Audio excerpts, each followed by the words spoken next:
All rise.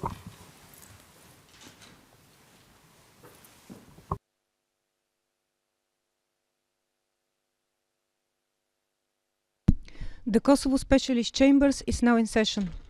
Be seated, please.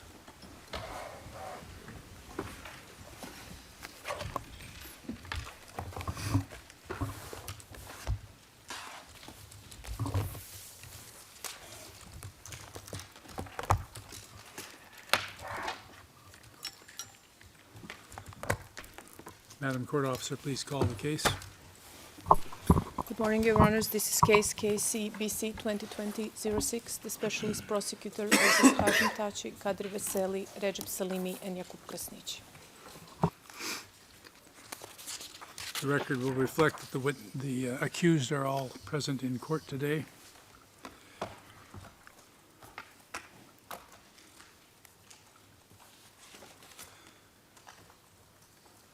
Before we continue hearing the evidence of prosecution, witness W04743, there is one preliminary matter that the panel would like to address. Madam Court Officer, please bring us into private session.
Your Honors, we are now in open session. Thank you.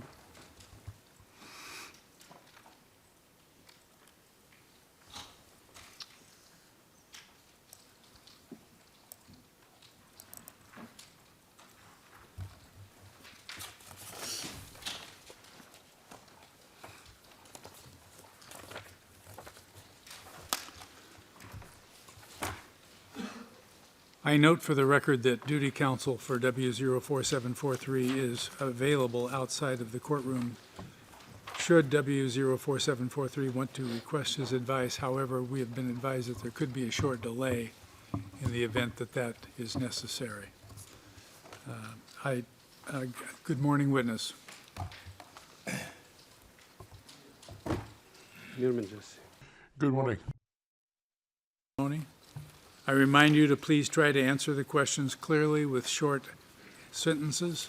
If you don't understand a question, feel free to ask counsel to repeat the question or tell them you don't understand and they will clarify. Also, please remember to try to indicate the basis of your knowledge of the facts and circumstances upon which you will be questioned.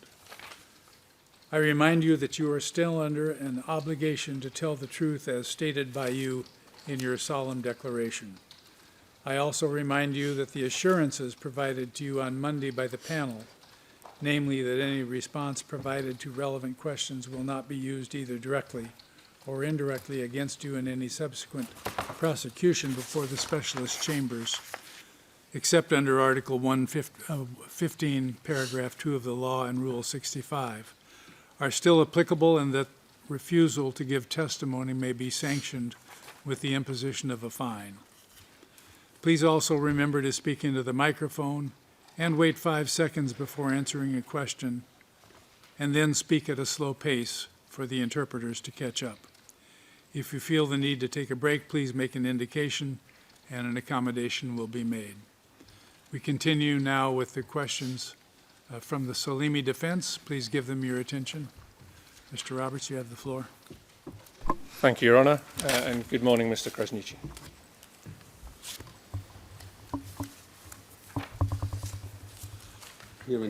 Good morning. Now ask you some questions in relation to the Kroimir case that you discussed with the prosecution yesterday of Pietashtica. Now, this relates to Ayvaz Korpuzi, Dalip Dermishi, Sail Cherici, Azam Oluri, and Arsim Haziri. Is that correct?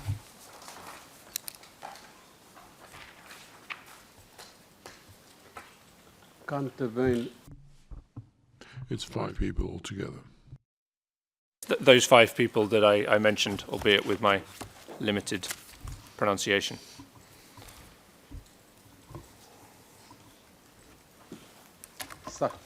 Correct. Report that we saw yesterday, that's P 2010, sorry, 2010 at page 083060.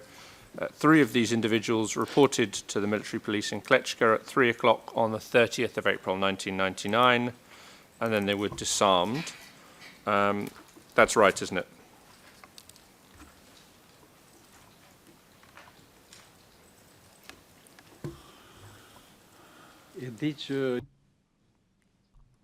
I know that all 5 of them were detained and disarmed, but I am unable to give you names and what happened to who when.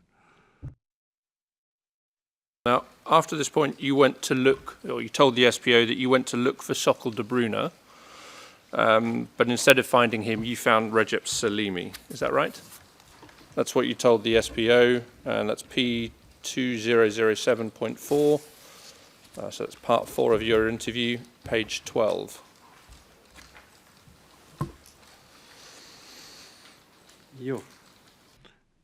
No.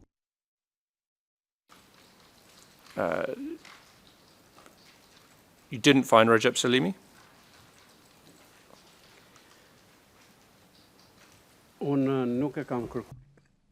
I did not request to see Recep Salimi, and neither did I meet him. I requested to meet Sokol de Bruyne. I did not find him, and it is likely that I met Mr. Kruizi or someone else, but I don't think that I met Recep Salimi and the General Staff in connection with this issue. In relation to this issue, didn't you?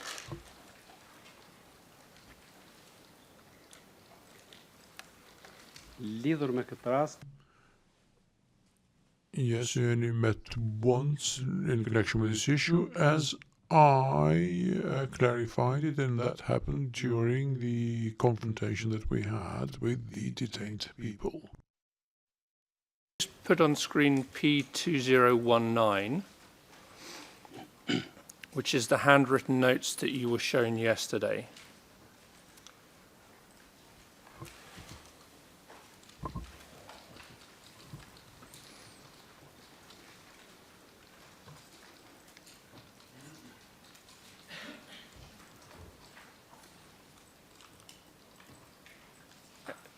If you can see those on screen, Mr. Kresnici.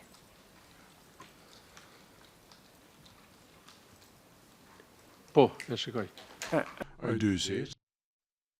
Corner of that handwritten document, it states Divjak, 1st of May 1999. And that was the date of the meeting that you had with Mr. Salimi, is that right?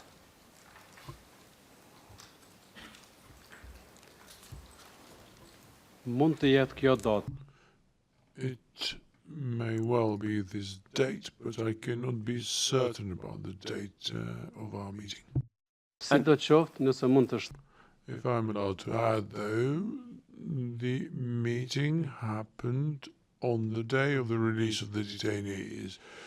So if it can be ascertained from the paperwork as to which date the detainees were released, then that is the date of the meeting. To Divjak, doesn't it? Rather than Klečka. That's what I see on this piece of paper, even though the authorship of this document remains unclear to me. If I were to know who'd written it, that would be of help to me. Suggest that if this was a document authored by Mr. Salimi, that this meeting actually occurred in Divjak. Is that right?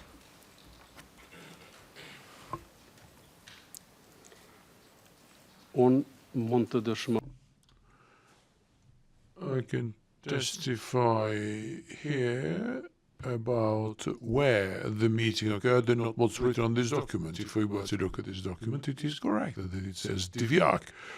I do not know who's written this document and when.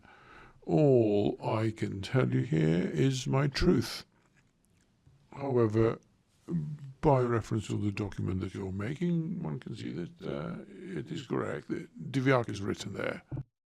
Now, you don't know why Mr. Salimi came to see you or who had asked for him.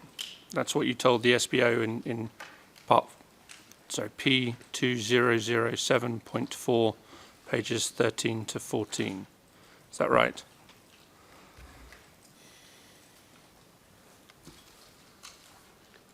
The reason of the arrival of Mr. Salimi was to meet the detainees to clarify the basis upon which the above-mentioned individuals, or the individuals mentioned earlier here, were detained. Right, and are you aware at this time, so that's the end of April, beginning of May, that the general staff had been relocated outside of Divjak, over to the Neredim zone?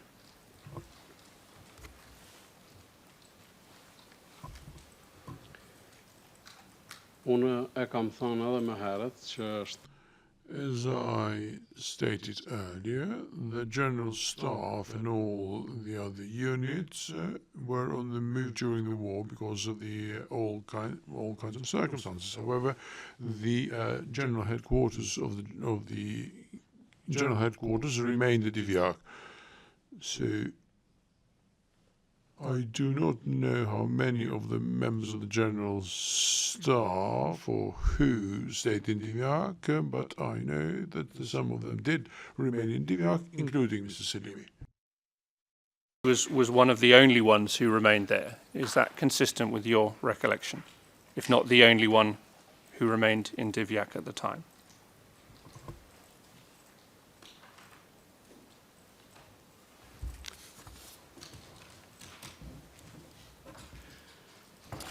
I cannot state with any certainty as to who stayed behind. However, on the basis of the meeting that occurred, Mr. Salimi did. Who else stayed there, however, I cannot be certain about. Now, you just told us a minute ago that when Mr. Salimi was there, the reason for his arrival was to clarify the basis upon which these 5 individuals were detained. You told the SPO that you believed that he considered you and Asman Hoxha to be potentially subjective in this case. Is that right? Again, for the record, that's page 13 of P2007.4. Për të qenë saktë, kjo mendoj që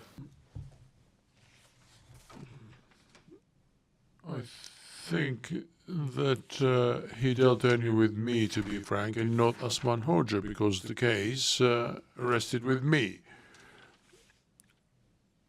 Regardless of the fact that during the questioning I had great assistance by Asman Hoxha, I was the one who primarily dealt with this issue. But his concern, and I'll read out what you said,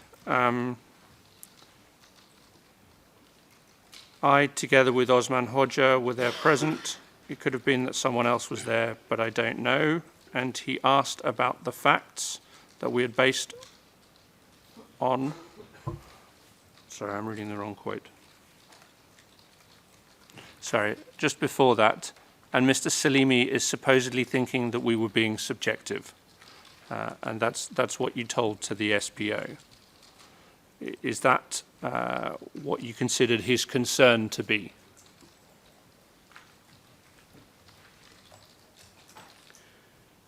kjo mendoj ka qenë mendimi. That was my what I thought, and it was an assumption, even though I don't know what Mr. Salimi thought. However, the fact of his arrival and the questioning on the basis upon which the people had been detained at a time when I had submitted the whole paperwork in front of him, the fact that he requested the basis upon which they'd been detained, that led me to the conclusion that I drew.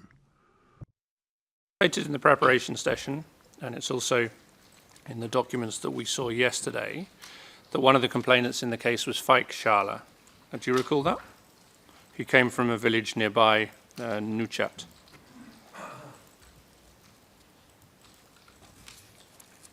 Po, nga fshati. Yes, he was from the village of Ngucat.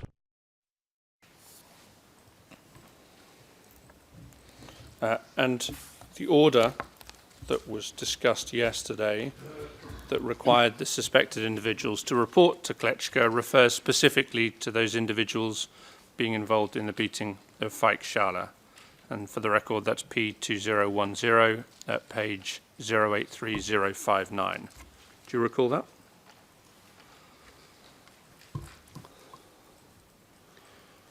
Jo vetëm për rastin. It is not only Faik Shala's case, but all the other cases that are noted down. From the information that we have, you would accept that this incident with Faik Shala was a principal factor in the summons and arrest of these individuals. Is that fair?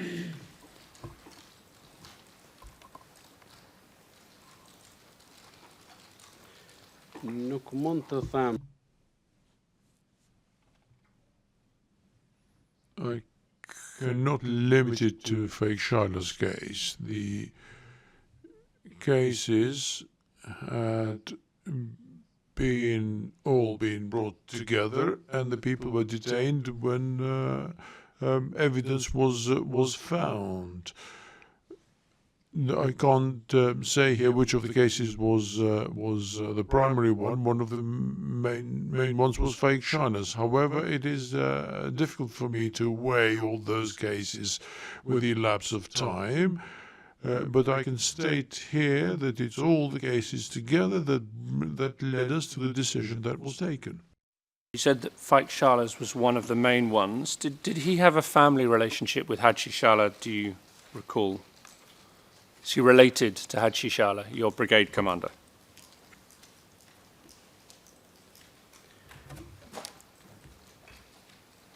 Edhe herë dua të poten. Let me say it one more time, that I don't think that the other cases were of less significance than Faik Shala's. But Faik Shala's case maybe is at the outset of the documentation, and that's why it gains this significance. There were others that were no less important. However, on the relationship between Faik Shala and Haji Shala, I'm not aware of any family relationship. At least I have no knowledge of any such links. If we go to, and if we can put this on the screen, so this is P2010, 082919 to 083087 at page 083069.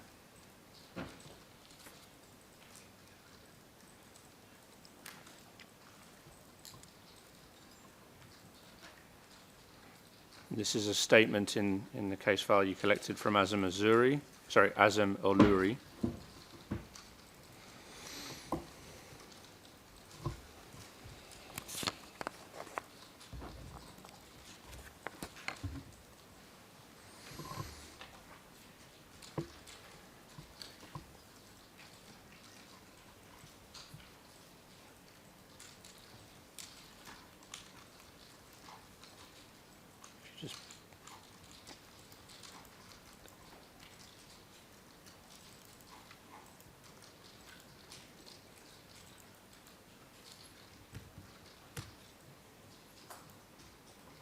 Just bear with us for a few seconds, please, witness.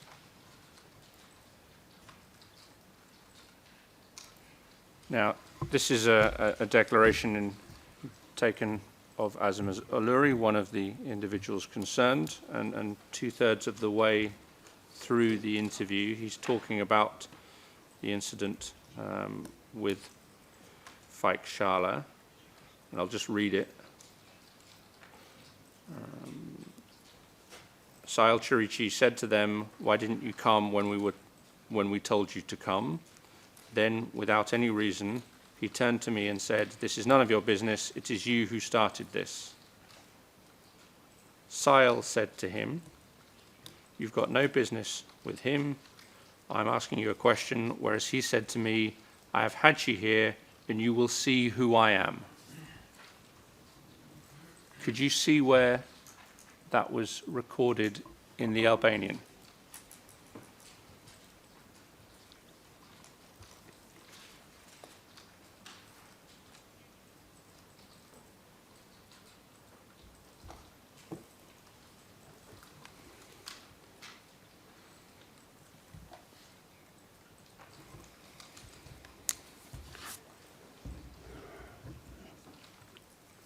Po, e gjeta këtë pjesë. Yes, I can see that part. However, I cannot recall the specifics of the situation, also owing to the fact that I did not question this individual. As I say, I can see and read this, but I cannot recall it in specifics. To you on the face of this statement from Azam Oluri, as he recounts this incident with Faik Shala, that Faik Shala was seeking to rely on his connection with Haji Shala in this dispute. Do you have any reason to dispute that understanding? Objection, speculation. Overruled. You can answer.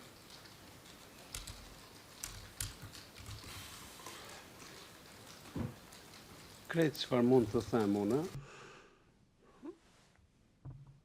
All I can say is that we based our work upon concrete facts and evidence, and that this sentence has not had any significance, and to this day I do not possess any bit of information to suggest that this individual had any links to Mr. Haji Shala. Fake Shala comes from the village of Ngutsat, whilst the Haji Shala comes from the village of Bany in Malishev. That's all I can say. Moving on to the scope of the case, you told the SPO that it was quite a big case and garnered the General Staff's interest, and it could impact on the image of the KLA. I think you mentioned something similar yesterday.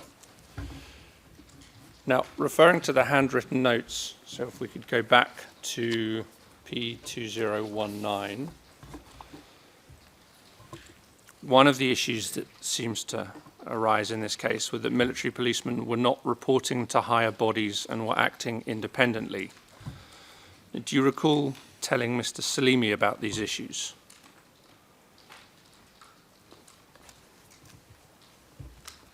And if we can go to the first page of that document, about 4 or 5 lines down, it talks about the independence of decisions and not reporting to higher bodies. Do you recall discussing that with Mr. Salimi? Me zotin Selimi është diskutuar. We discussed the progress of the case with Mr. Salimi.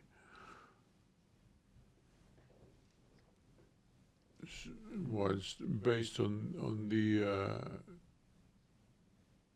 items that I have here in front of you. I can say that they correspond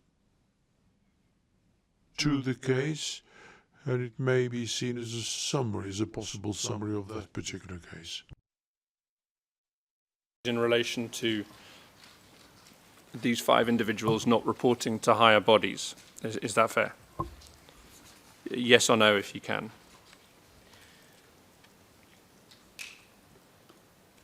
Problemet të cilat ata I kanë shkaktuar nuk ka qenë perceptim as. It was neither mine nor my team's perceptions that led to the issue. It was, as a matter of fact, the complaints that came from the civilian population as well as the soldiers. That's the basis for it. Move to the 2 pages along from that. So that's SPOE 00226485. And this appears to be notes taken after discussion with N. Krasniqi, commander of Z0P PU company, which is Nejmi Krasniqi, is that right?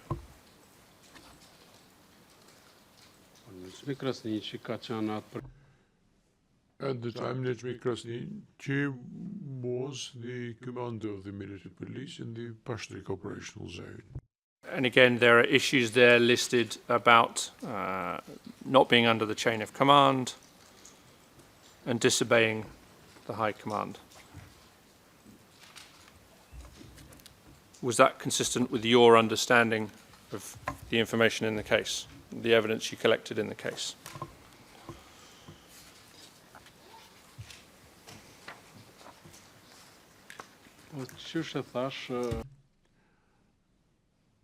As I stated, these notes being shown to me correspond with the contents of the violations or with the documentation of the case. And again, the following page, so that's 6486, same thing. This is with Avni Shala, who's the commander of the 2nd Squad of the 121 Brigade, and he again is complaining about them not reporting to me.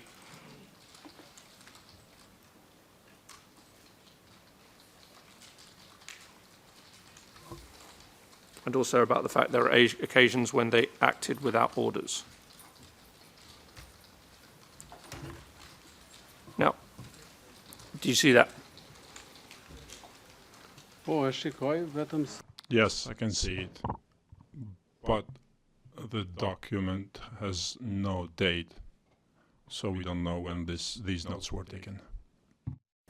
Now, was it the case that there were some factions within Brigade 121 who didn't recognize Haji Shala's authority as brigade commander?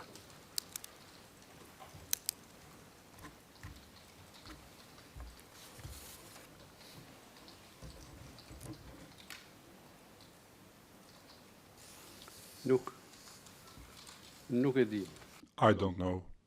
What I can say is that in the command of Brigade 121 there were no factions, no divisions, and I can say this with responsibility. I cannot say anything any further. The 4 or 5 military police officers that make up this case, were they not part of a group that didn't effectively recognize Mr. Shala's authority as brigade commander?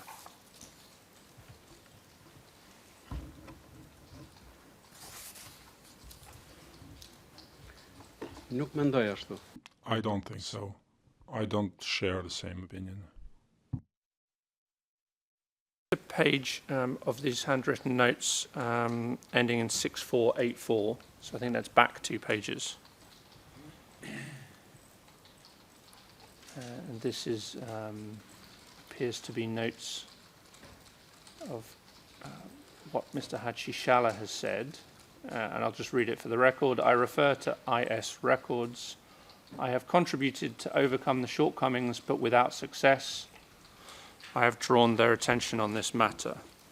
Now, is it a fair understanding of these notes to suggest that Haji Shala had previously tried to instill some form of discipline on these individuals, but didn't manage to?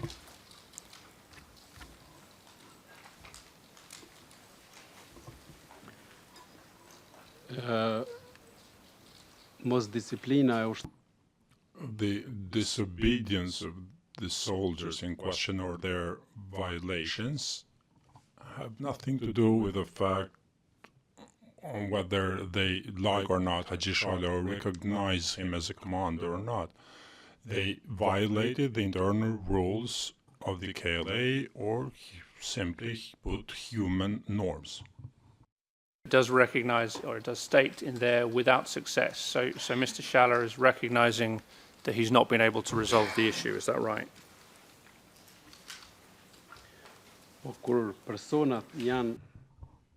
When the persons commit the repeated violations, they are repeated offenders.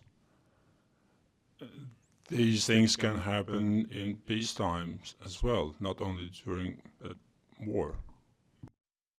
Just answer the question. The question was about what the note was saying of Haji Shala's position. He appears to be recognizing that he's not been able to succeed in that situation. Is that a fair assessment of what's written? Objection asked and answered. Well, asked but not answered, Your Honor. You may answer the question. The objection is overruled.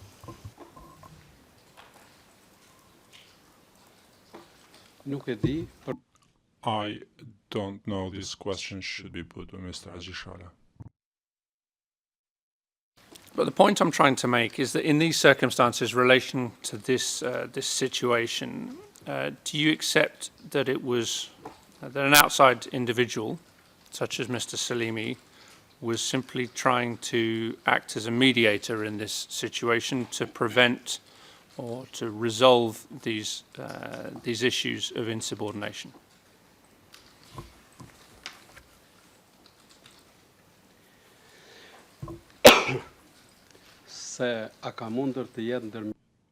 Now, whether Mr.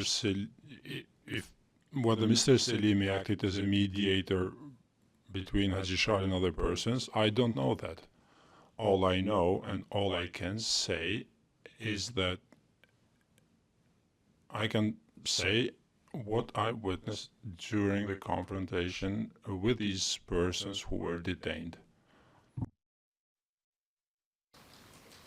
You've been very clear that Mr. De Bruyne was not available when you arrived with these individuals. Am I right that you didn't know where he was or how long he'd be away?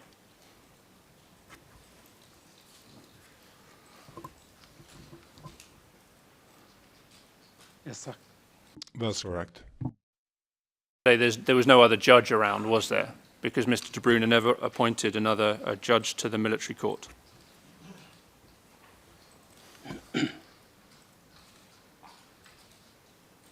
Esakt. Correct. In your preparation session, so that's P2009, paragraph 101. When he first arrived, when Mr. Salimi first arrived, he congratulated you on your work in relation to this case. Is that correct? Po. Yes, that is correct. If I may add, this occurred when I presented to him the file, a voluminous file of the detained persons. He started looking at the initial first pages. He could not read all of them. But after this, he congratulated me and added, can I take the whole file with me so that I can have a week to read it thoroughly? It was a request from him to ask you for the file. It wasn't an order, was it? To provide it to him.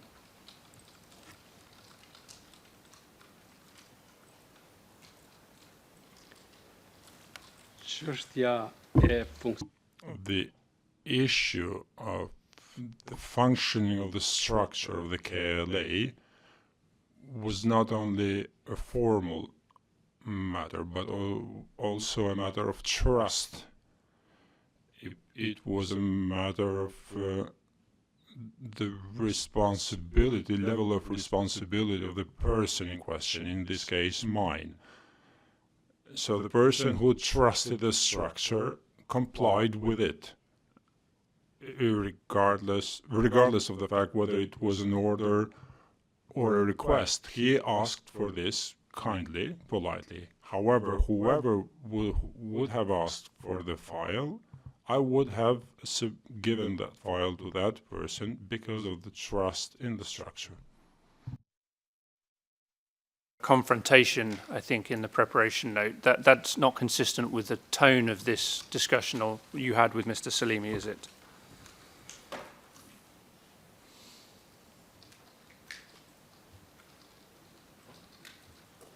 Po ballafaqim përderisa mua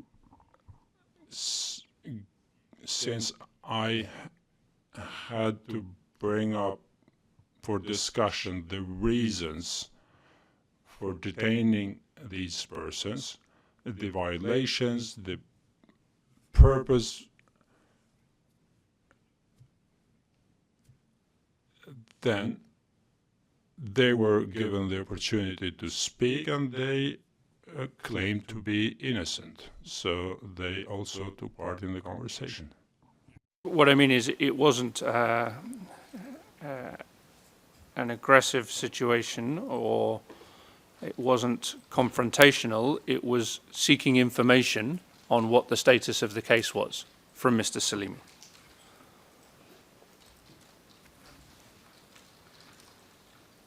asnjëherë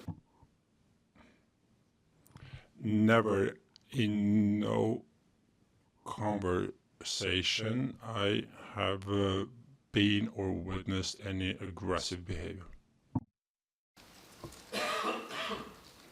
And you said it was a detailed file, and he took it away to study for a week because of the amount of information in it. po, sakt. That is correct, yes. All right, you didn't ask Mr. Salimi to give the case file on to Mr. De Bruyne, given that he wasn't there.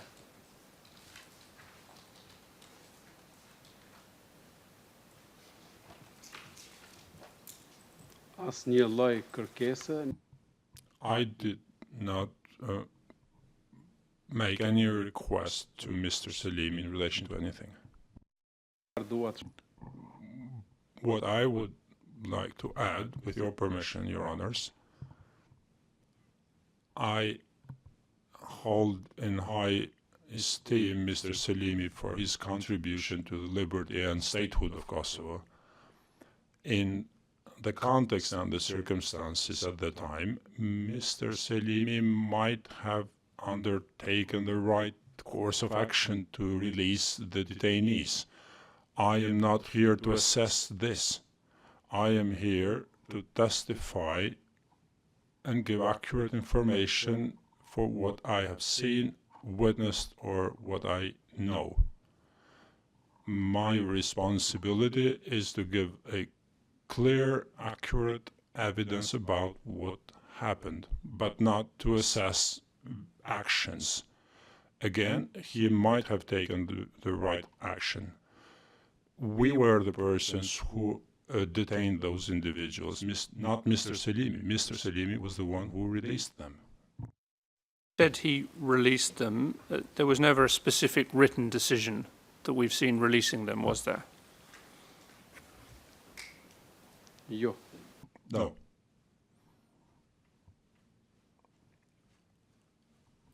What happened at the end of that meeting was oral.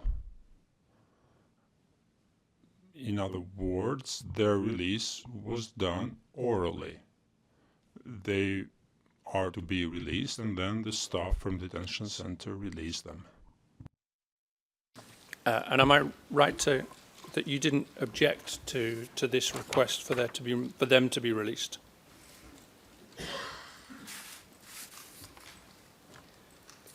Jo vetëm në këtë Not only in this case, but in no case have I challenged any release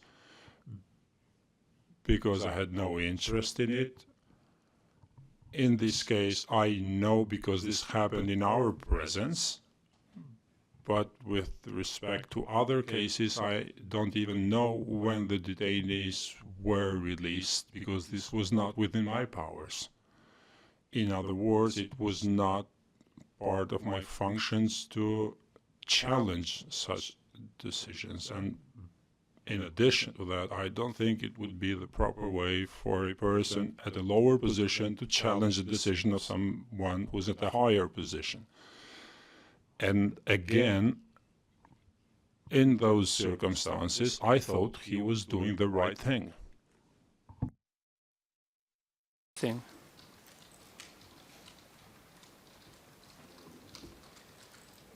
sikurse edhe në raste tjera.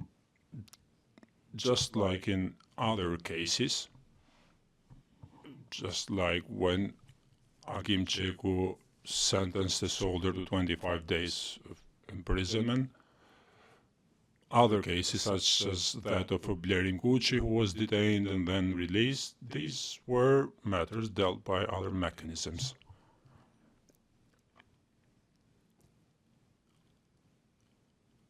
My personality, my character was such that I did not challenge any decision, order, request, instruction coming from anyone, including those from above. No standard procedure on how these cases were to be conducted when Mr. De Bruyne was not there.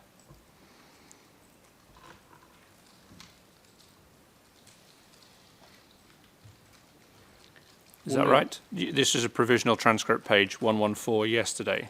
I'll just quote it. What I'm trying to say with this is there was no standard procedure. It was impossible to follow one. Is that right?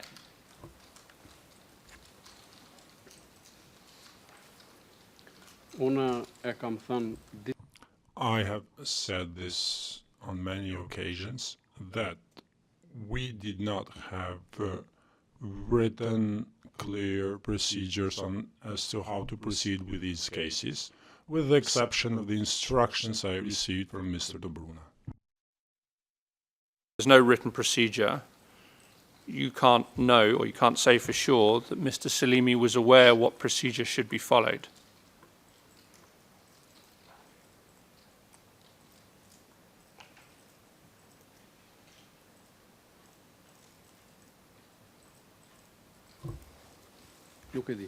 I don't know. Moving on, you told the court yesterday that the case was closed when the suspects were released. But in the absence of Mr. De Bruyne, that wasn't actually the case, was it? It simply meant that you no longer had the case file, which was with Mr. Salimi.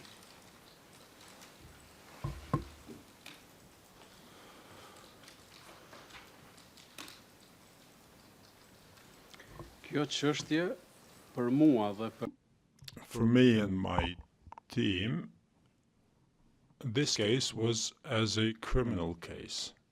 We claimed, brought up allegations regarding suspicions of criminal offenses having been committed. Then it was further processed at the brigade level as a disciplinary issue. Yes, just to maybe rephrase my question.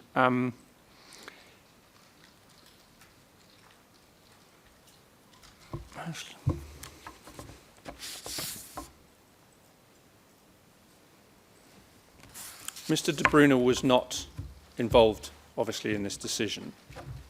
You've confirmed that. And you've given the case file to Mr. Salimi.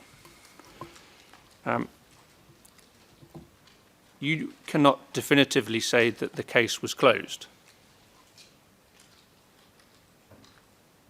It's simply that you were no longer in possession of the case file. Yes or no, if you can, obviously, but please expand if you need to. jo. Si për këtë rast, si për In this case, just like in other cases, when I say the case was closed, what I mean is it was closed for us, but I do not know if this was processed further or not. I don't know about this part, and I had no interest in knowing about it. That I was trying to get towards is you didn't meet Mr. Salimi after this date to discuss anything to do with the case. You confirmed that in preparation note 2, paragraph 96. That's correct, isn't it?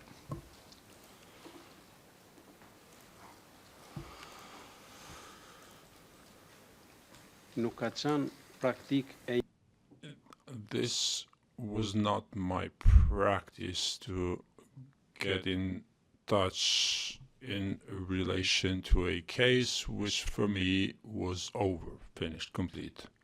Neither did I do it in this case or in other cases.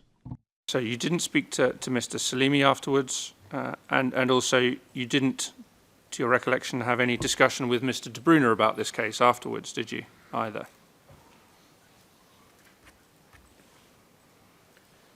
me zotin Do Bruna mund ta kem I might have discussed this with Mr. De Bruyne in the sense that I was looking for him in relation to something and that I was not able to find him, but not formally.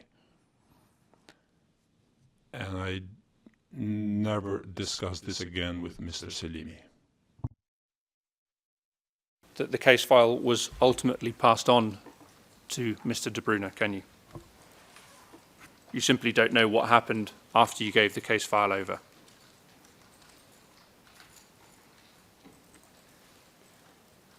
e sakt.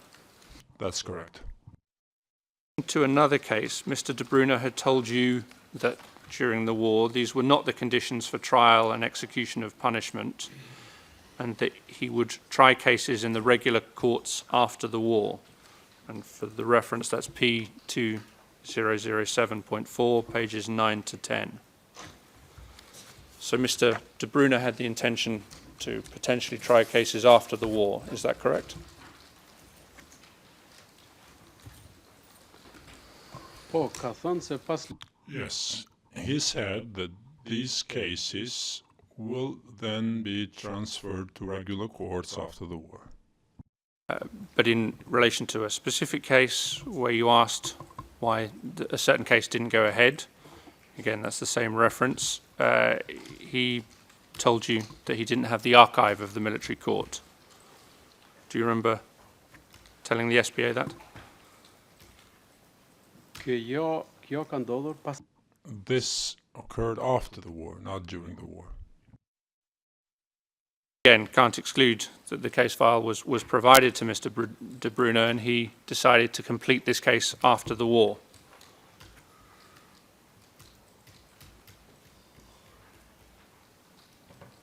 Sigurisht nuk e për. Of course, I cannot exclude that possibility. I simply don't know. Now, your evidence is that after these individuals were released, you reported to Thaçi Shala, who took the decision to strip them of their military police status. That's right, isn't it? Just a simple yes is enough, or no? Jo vetëm që I raportu. Not only we reported to him, but we asked from him to strip them of their military police status. And then shortly afterwards, there was a public announcement of that decision by Thaçi Shala, which explained that the disciplinary measure of relief from duty and demotion had been taken against these 5 individuals. So this was after they'd been released. Janë liruar nga policia. They were released by the military police and then transferred to various points as ordinary soldiers.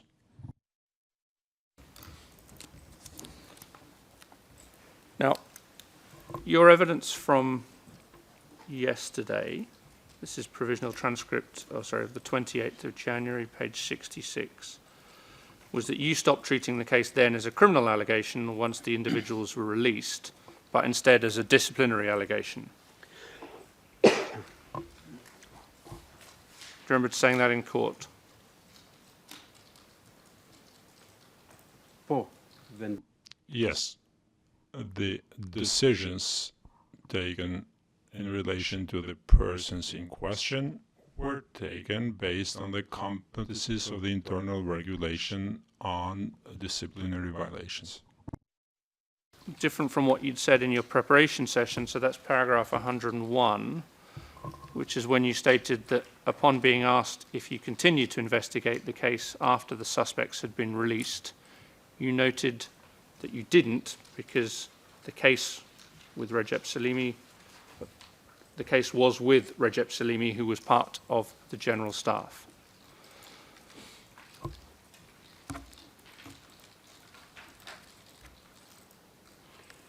po çështjen e kishte He had the file,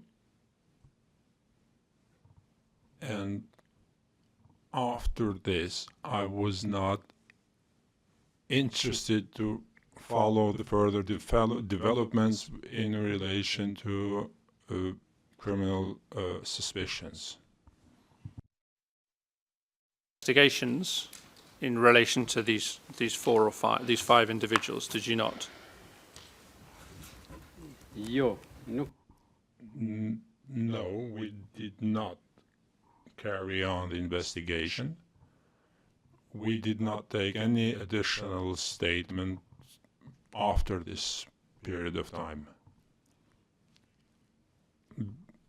Always referring to the same violations. 010 at page 083070.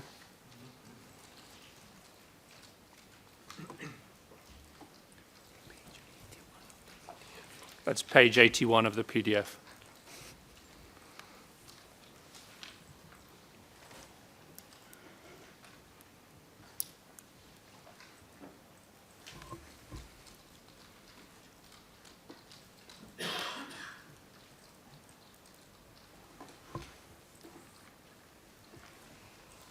So this, can you, I'll just wait for the Albanian to come up on the screen.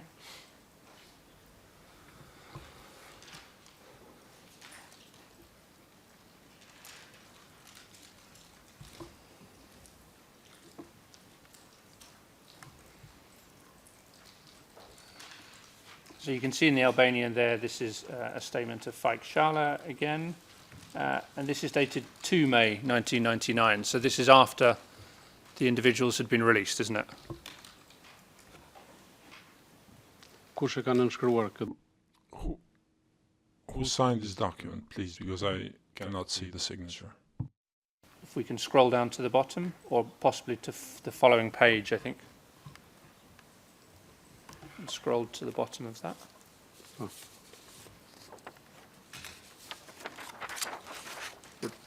Do you recognize the signature in the bottom left-hand corner? Po, po e njëjën. Yes, I recognize the signature. It is that of Asman Hoxha. Can we go back to the beginning of the page? The previous page, please. And this is, as you can see, dated the 2nd of May 1999 in the top left-hand corner, which does appear to be after the decision to release the individuals that you referred to earlier. So that implies, obviously, that the investigation was continuing afterwards, does it not? Jo. Këtë sakt duhet ta thotë zoti Asman. Asman Hoxha can answer to this exactly. Or perhaps it is a matter of the protocol number which is indicated at a later stage. What I'm saying, however, is that there were no further investigations in relation to this case, to my knowledge, unless there were additional or new violations. Let's go to then page 083074.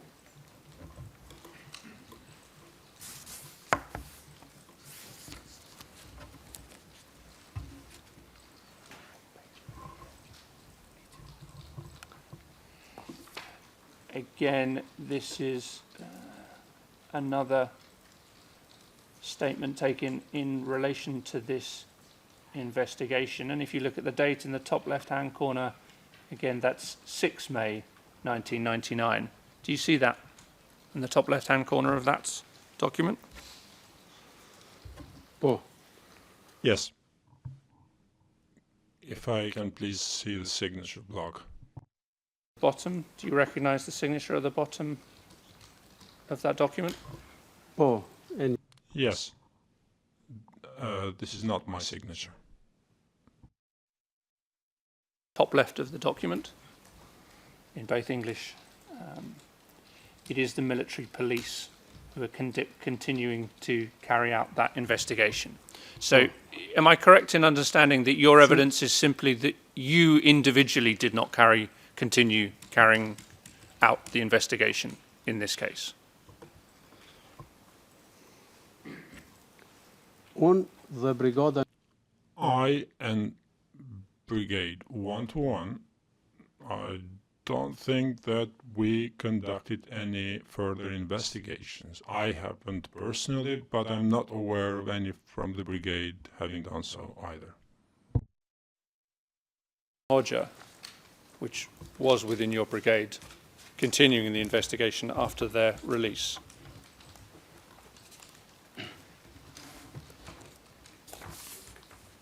për këtë mendoj se duhet pyet. I think this question should be put to Mr. Osman Hoxha. If we could just go to a further document in the same collection, but this hasn't been admitted. So this is part of the ERN range 082926 to 083087. And we're looking at page 083086 within it.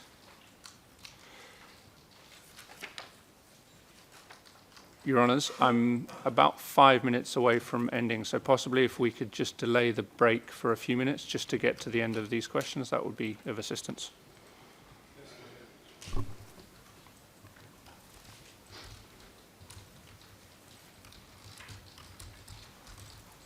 Now, do you see the document in front of you dated 11th of May 1999? The 121st Kumanova Brigade, protocol number 212277. Can you see that in front of you? Po, sakt. Yes, I can. Warrant, and you see the name against Azam Aluri, who is one of these individuals that we've been discussing in relation to the Kroimir case, isn't it?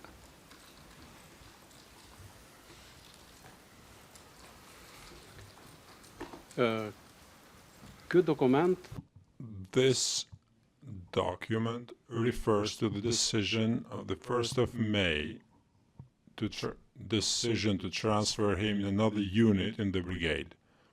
The person in question did not comply with the decision in question, and then the commander took this decision. So this is based on the decision of the 1st of May. Arrest warrant that was issued in relation to that decision, but still under the jurisdiction of the 121st Brigade. They're still taking measures against this individual. That's correct, isn't it?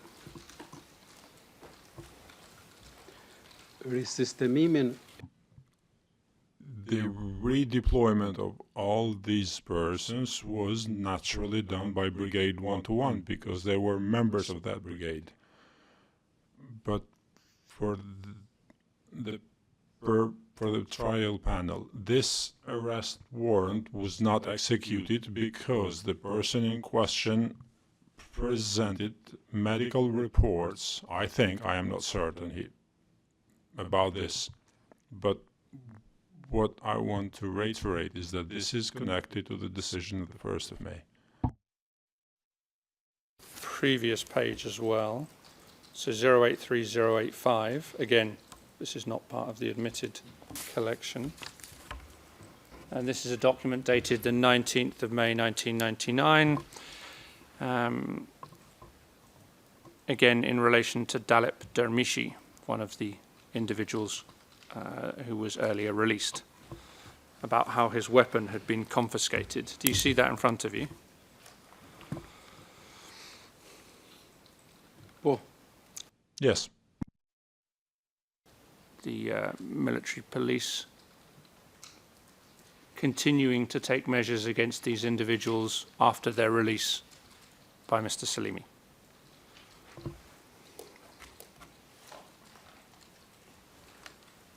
ky dokument nuk ka të bëjë This document has nothing to do with taking any measures, but it's about Mr. Dermishi surrendering his weapon in Brigade 121. Their weapons were seized at the moment they were detained, and these handguns were not given back to them at the moment of their release, because based on the regulation, the persons who were entitled to have a handgun were squad commanders and above. Those persons instead, as military policemen, did not have the right to carry handguns. The point I'm making to you is that the fact that these individuals had earlier been released didn't impede your investigation or measures being taken against them at the brigade level. Would you agree with that proposition? ata janë liruar They were released regarding the criminal offenses, and they were sentenced in relation to disciplinary violations. Those disciplinary violations continued to be sanctioned or were sanctioned at the brigade level.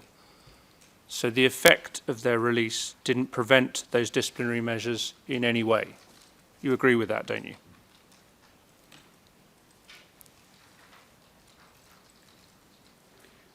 kjo ishte në kompetencë This was within the powers of the brigade commander, who exercised those powers, and I think acted in the proper way. Thank you, Mr. Krasniqi. Thank you, Your Honours. I'm finished. Thank you, Mr. Roberts. Witness will give you a 10-minute break at this time. Please do not speak to anyone outside the courtroom about your testimony here. You may go with the court usher now.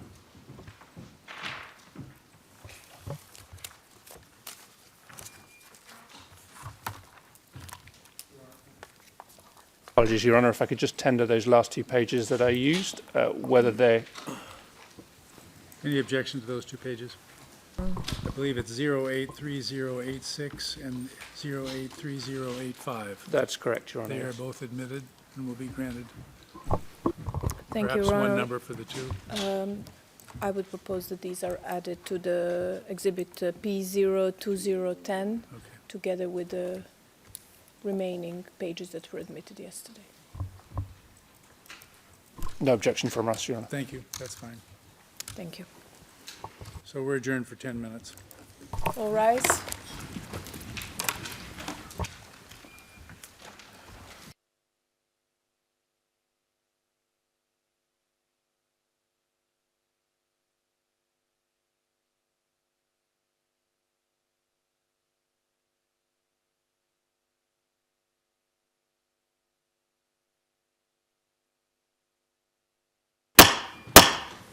All rise.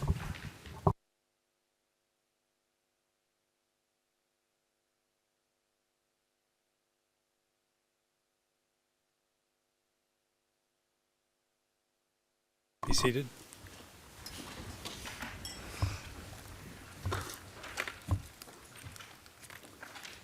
Please bring the witness in.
All right, witness. Next, we have some questions from the Vasily defense. Mr. Dixon, you have the floor.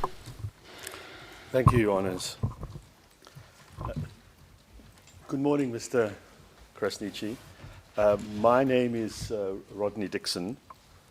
I am going to ask you some questions on behalf of my client, Mr. Kadri Vasily. I Good morning. be able to make the answers short and clear, and if you could try and answer just what I'm asking you as briefly as possible, and we can move through this quite quickly then. I want to start, Mr. Krasniqi, with you being appointed or assuming the role of the assistant to the commander of the military police in Brigade 121. That was in December 1998, wasn't it? Jam caktuar I was appointed to work alongside the commander without a clear instruction of status. However, we continued to work together until the beginning of February 1999. Yes, thank you. And that person was Mr. Nexmi Krasniqi, who at the beginning of February moved up to the head of the military police at the zone level, and you then took over his position at that time at the brigade level. Is that right? po unë e kam zëmën Yes, I replaced him on an interim basis as a platoon commander, and I stayed in that position until the end. The war, that is. sakt. Correct. Was Mr. Haxi Shala the commander of the brigade who appointed you into that position, wasn't it? Po, yasak. Yes, correct. Did that by speaking to you and telling you in person that you were now going to be the commander of the military police. Is that right?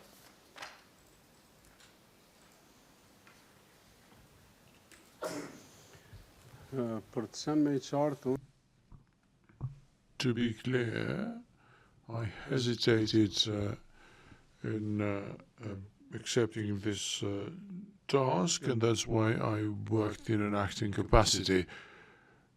There were others under those circumstances that would have been hesitant to assume these responsibilities because of the difficulties.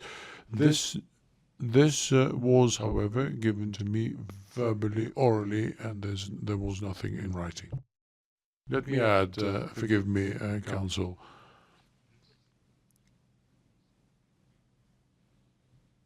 that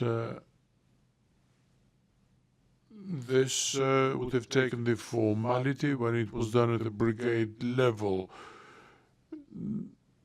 There is no log of it. In the majority of cases, the note-taking did occur, but if such a meeting took place and if such notes were taken at the brigade level, then this appointment would have had the formal character that you're asking about. But you haven't seen anything in writing, have you? It was done orally. I'm not pointing that out as an error or a problem. I'm just trying to work out factually what happened. You were told orally about assuming this position.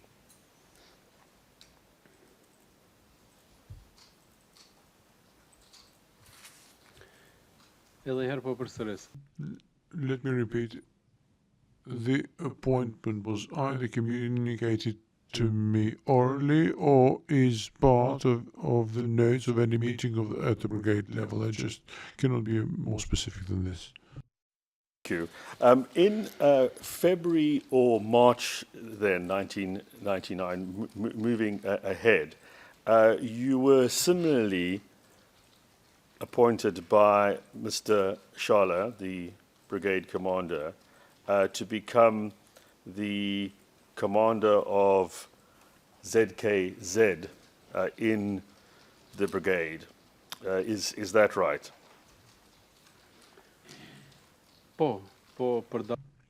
Yes. However, the difference with the first instance is that on this occasion, Mr. Shala made this appointment in writing. I'll come back to that later on, but can I just clarify that he did speak to you in person about this appointment and explain to you that he wanted you to take that position and give you an opportunity to respond to that. Is that right?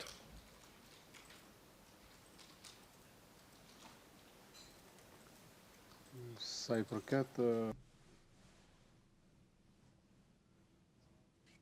regarding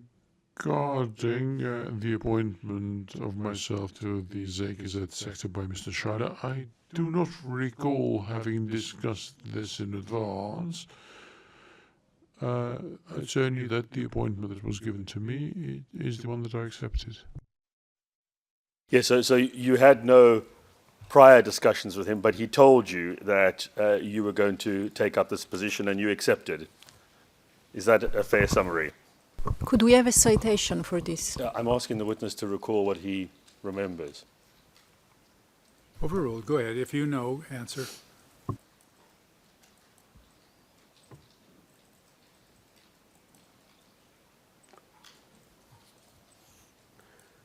Siç e thash, nuk As I said, I can't exclude the possibility, but I do not recall any prior discussion. Again, I don't exclude that possibility.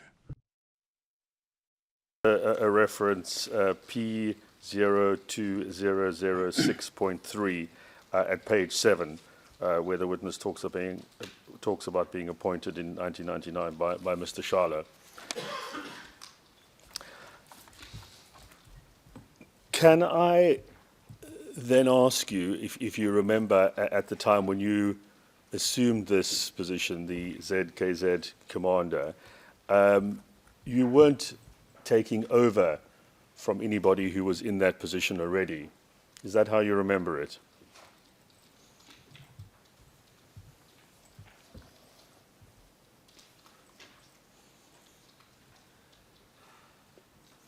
Nuk jam I sigurt. I don't know. I'm not sure about it. But can you remember this? You didn't speak to anyone else, did you, who had been in that position before, in a kind of handover when you took up that position? Is that right?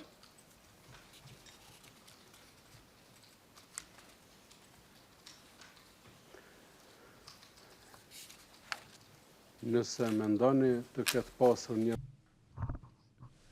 If you are referring to a handover from a predecessor, no, such a thing did not happen. I agree. Thank you. Now, you've discussed in quite a lot of detail in your evidence your role as the commander of the military police. I'm not going to go through all of that again with you. But if we can focus on your role and tasks in the ZKZ sector as the commander in the brigade, you have, is this right, and I refer here to your preparation note. This is at paragraph 115 for those following. You've described your role as rather fictional and one in which you did not receive ZKZ training during the war. Do you remember that? Is that right?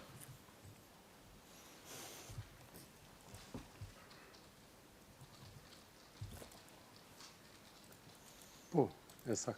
Yes, correct. And you say it was fictional. Is that because really the appointment of you into this position was about completing the formal structure of the brigade, completing the organogram, and you didn't really have a functioning structure under you for this work? Is that a fair assessment?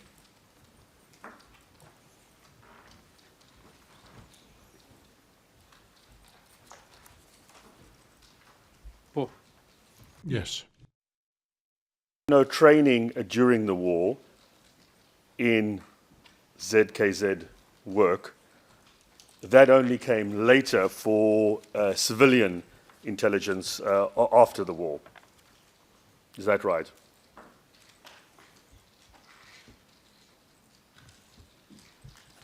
po, Yes, correct.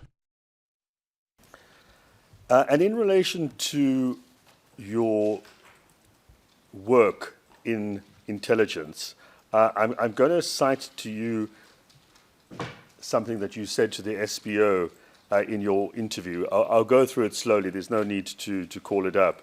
But for those following it, it's at P02006.3, page 11, line 6 onwards.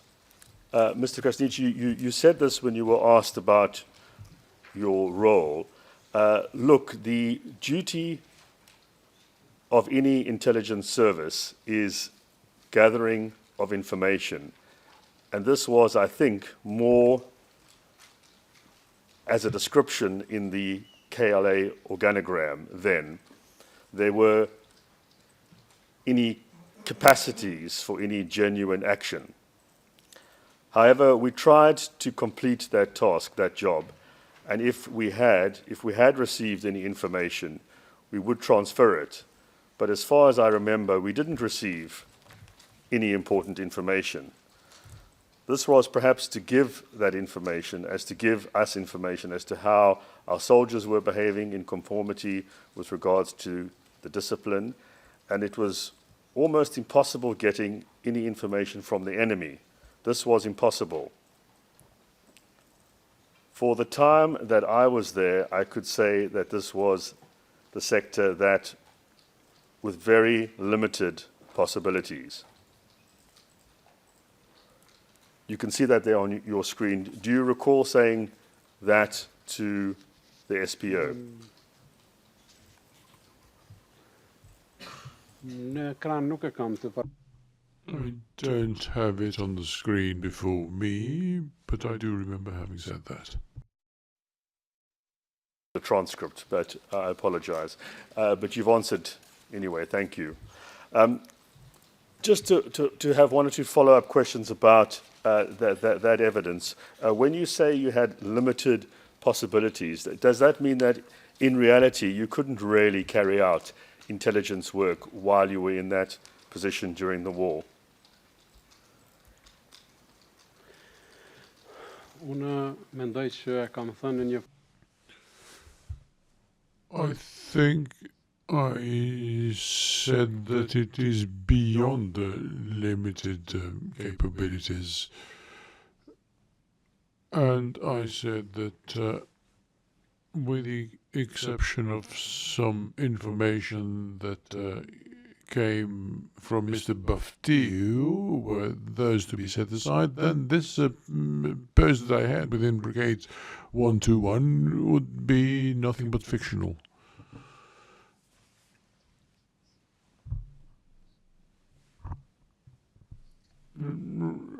Even the information that was brought by this individual was not of any significance. He wouldn't have passed on the same bit of information to any unit of the KLA that he would meet randomly. This means that that was not the kind of information that would be of interest to secret services or the ZKZ. Thank you. I'll come on to ask you a bit more about Mr. Baftu when we look at the case of Mr. Sabat Shala, which you've talked about before. But I just wanted to clarify, in terms of getting information, you've said it was extremely limited, but when you got it, it's right, isn't it, that you would pass that on to your brigade commander, Mr. Shala? That was the usual procedure.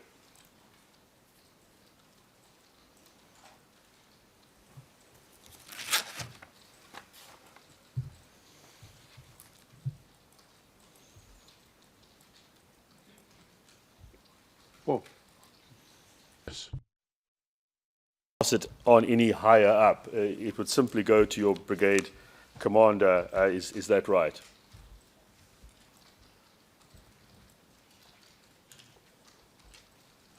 Po. Yes. Weren't passing any information on to Mr. Kadri Veseli, who was the head of ZKZ.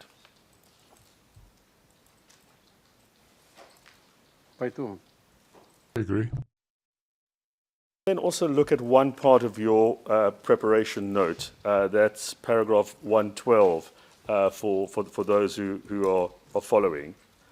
And I'll read it out to you, so you can then comment on it. You said that you once met Mr.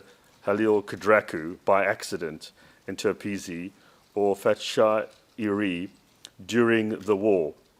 Kadraku introduced himself as the chief of the ZKZ for the Pastric zone. No further information related to ZKZ was ever exchanged. You did not know about Kadraku's obligations if Kadraku reported to the General Staff, and you were not updated by Kadraku. You communicated issues related to ZKZ and military police to Mr. Thaçi Shala. You remember saying that? Siç e kam theksuar. As I have stated before, the meeting that I had with Mr. Kadraku was quite by chance. It was nothing to do with the post that he had, and of which I learned there and then. So, during the war, there was never any formal kind of correspondence or cooperation with Mr. Chandraku during the war. Can I call up now a document that was shown to you by the SPO? It's P02010, and it's at page 083044. It's a decision regarding your police platoon. You should be able to see that on your screen.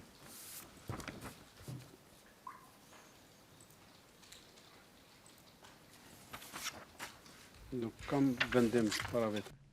There is no decision in front of me.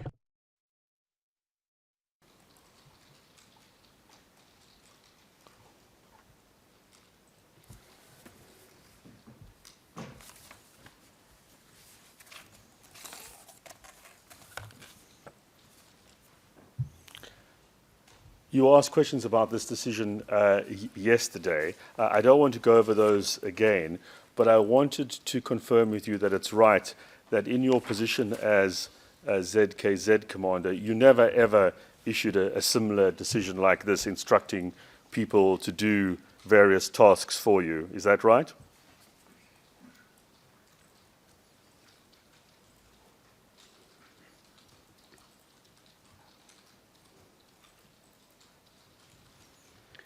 As si komandanti ZKZ. Neither ZKZ commander or commander of the military police platoon did this happen. This is called a decision. It does not mean that that Monica is right. This has to do with tasks given to the squad of military police at Belanica in order to protect the law and order under the prevailing circumstances. So it's completely separate, is it not, to any of your tasks, however limited those were, that you were undertaking on the ZKZ side. Is that right?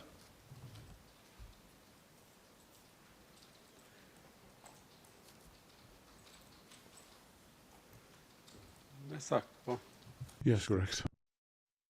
And is it also right, Mr. Kresnici, that given what you've explained to the court today you were undertaking at the time, there was clearly a lot of fighting and combat against the Serb forces, but then the vast majority of your time was taken up doing work for the military police?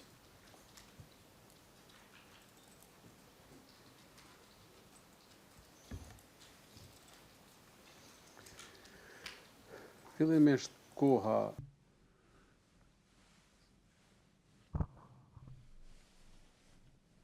Initially, the priority was to join the fighting where there was fighting, and the tasks and duties of military police followed. And I am referring to the tasks that were assigned by the brigade. While we have this document up, you've listed a number of names here of persons who were in the military police. Can you help us with this? Do you recall whether someone from your village, Banya, Mr. Lulzim Shudhai, was a member of the military police or working with the military police in some way?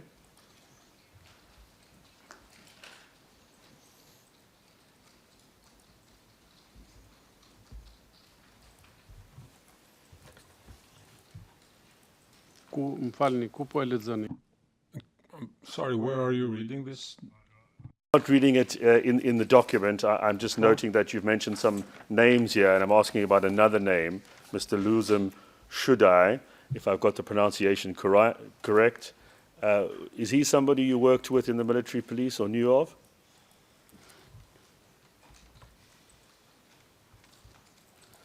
Personin Lulzim Shurdaj. I have never mentioned the person by the name of Lulzim Shurdaj. He is from the village of Banje, but he was not a member of the military police that I led. No, or in the KLA, from your knowledge, he was in the same village as you. I wondered if you might know of that information.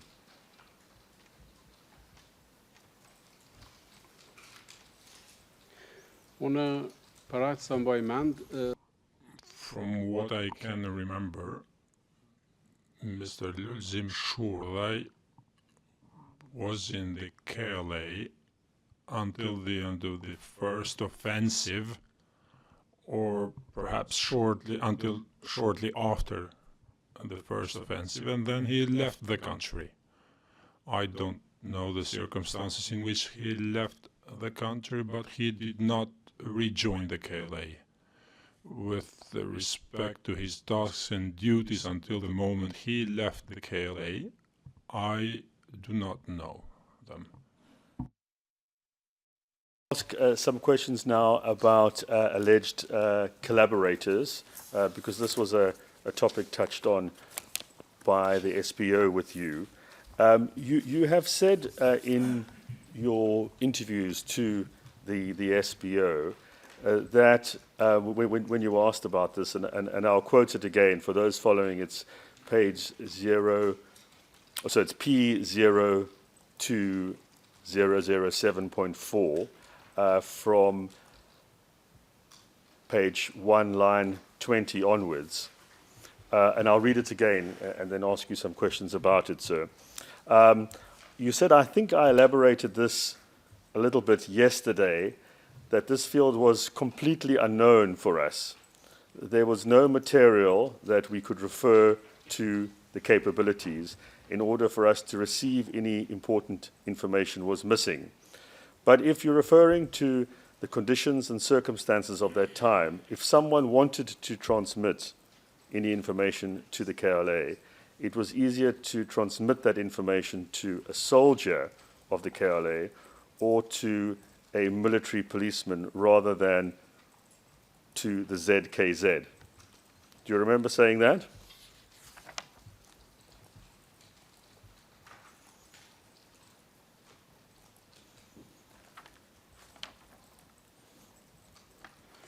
këtë e kam thënë në I have said this in the sense that that was the easiest way, or to have this first communication with a person wearing a uniform, on which occasion the person would convey this information on his first encounter with a uniformed soldier.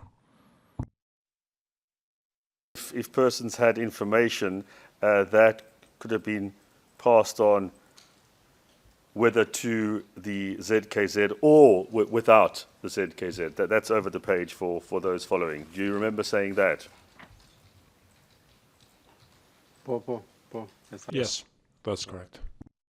So it's right, isn't it, that in any of your roles, you weren't yourself actively going out to get information on collaborators. You weren't being proactive in that regard. Is that a fair assessment?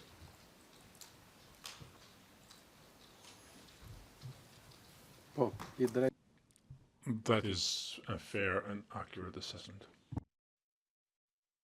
Mr. Naim baffed you earlier on, and in relation to the case of Mr. Shala, Sabat Shala, there was one point that was made during your questioning by the SBO about how you came across him or got information from him as part of the ZKZ.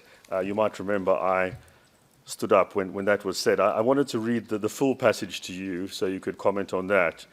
You said, but what is important, I think, Naim Baftu brought information when I was part of the ZKZ and when I wasn't part of the ZKZ, because his part of his goal was to help the KLA. That's at P02007.4, Part 4, page 3. that the prosecution referred to as well. Do you remember saying that in your interview? Përveç që më kujtohet, Apart from the fact that I do remember it, this is also proven by the fact that Mr. Baftiu passed on information even before I was appointed at the ZKZ sector. You go on in your SBO interview to say that in relation to his role, you asked, was he a KLA soldier? He wasn't a regular soldier, you said, with a uniform. He would stay in regular formations of the KLA. You were then asked, was he an informant? And you said he started as an informant and then he became a collaborator with you, assisting you. Is that an accurate description of what his role was?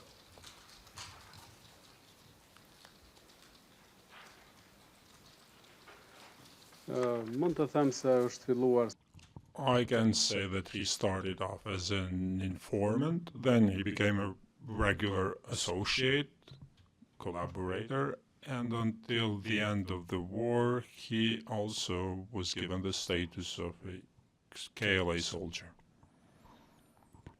But, as I've indicated, he was not uniformed and armed in the KLA points or the front line. So he wasn't designated as a member of the military police or a member of the ZKZ.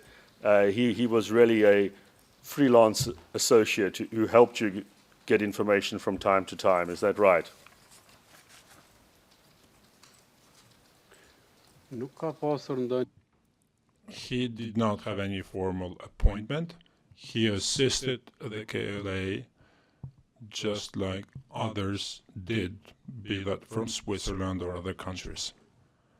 In this case, Naim Baftiu helped assisted the KLA to the extent of the means available to him. Yes, thank you.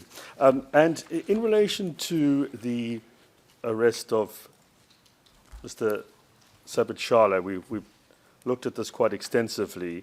You've testified that you were ordered to arrest him by Mr. De Bruyne. We don't need to go back over that.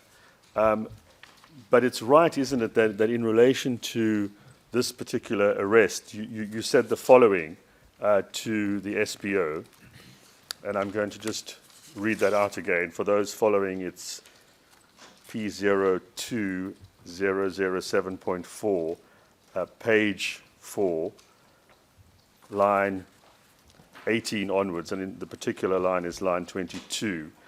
You said the following: since there was this arrest, this verbal arrest order, the suspicions were confirmed also by Naim Baftiu in the preliminary report prepared against Sabit Shala, which was handed over to Sokol De Bruyne. I referred to the information received by the intelligence service. In regard of that information, the decision was taken by the competent organ, that and there's the indiscernible part report. The final decision was taken by the competent organ. As far as the information supplied Naim Baftiu regarding any other case, there were no other arrests based on those informations. Do you remember saying that?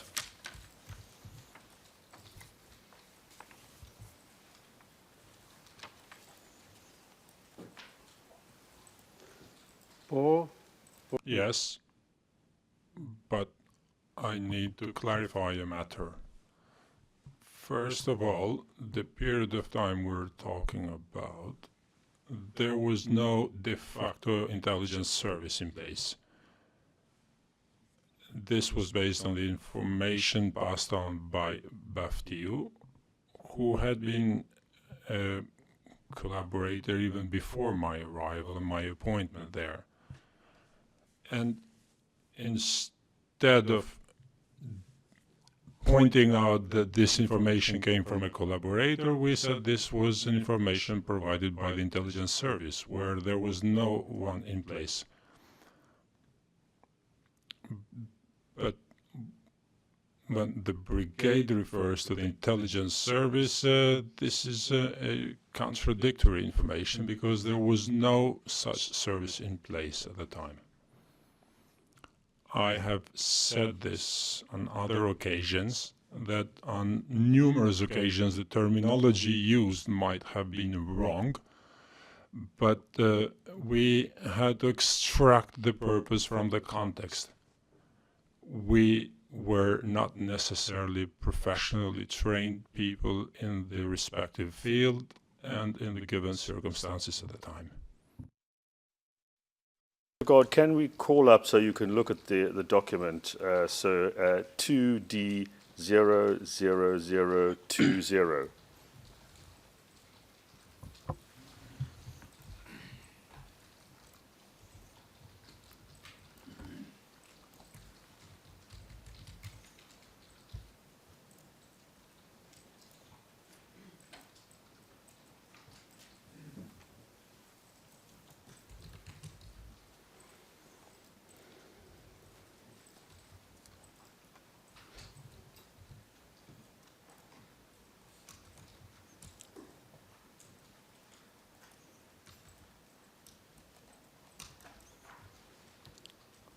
Mr. Krasniqi, it should come up on the left side there. This is a document that was shown to you, a criminal report that you signed regarding Mr.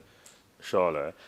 Given the evidence that you have just gone through now, it's right, isn't it, that when you look at a sentence in the middle of that report which reads, "This is demonstrated by statements made by the accused and reports of the KLA intelligence service," that really what you're referring to there is some information that you got from Mr. Baftiu, nothing to do with any intelligence service structure that you've said was not in place at the time.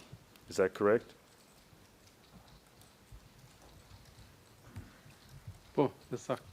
Yes, that's correct. And just to complete this issue, that document can be taken down. In Prep Note 2 at paragraph 65, Could I see the document again, please? we'll do that, then come on to your Prep Note afterwards.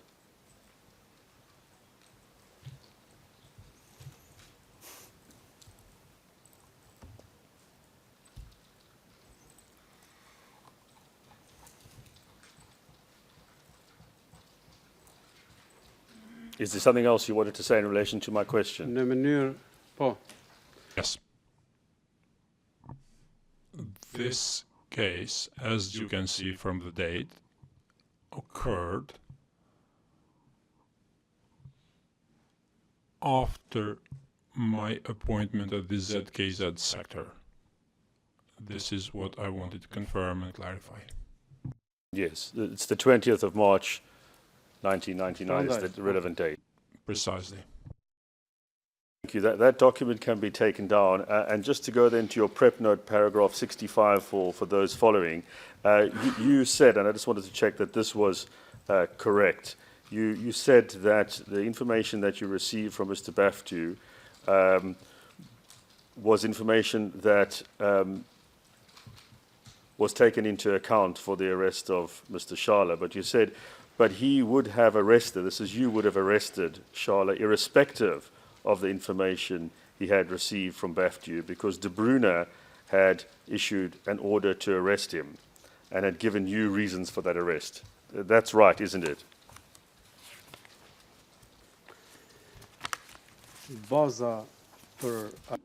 The basis for the arrest of Mr. Shala was not information given by Mr. Baftiu, but the order issued by Mr. De Bruyne.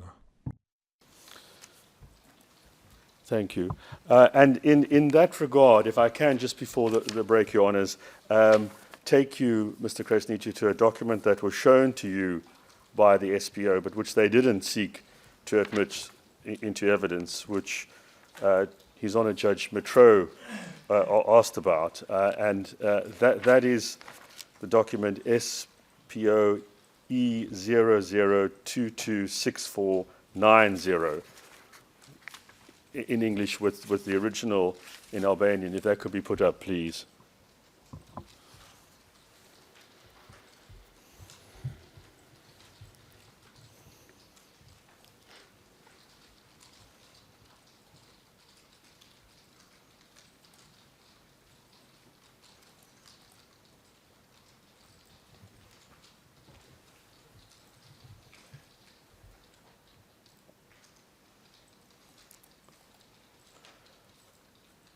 Now, you said yesterday, Mr.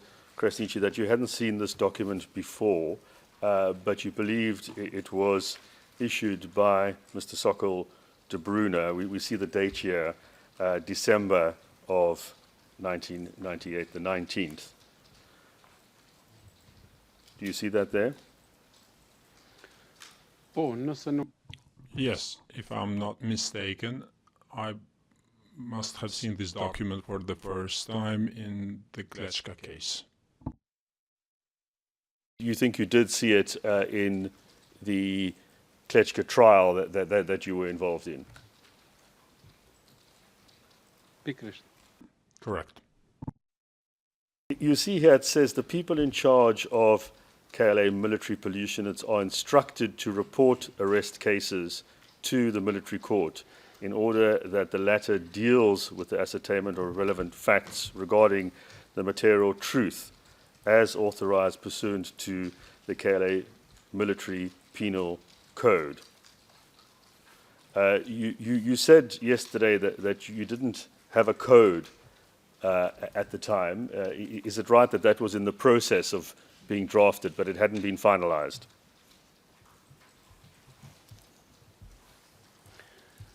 Kjo nuk do të thotë që This does not mean that there was no court. I don't know. What I said is that we as a military police a unit did not have it. Yes. We see here that an instruction is coming from Mr. de Bruyne to both report arrest cases. Is it right that he could also order that you arrest persons, as occurred with Mr. Sabet Shala?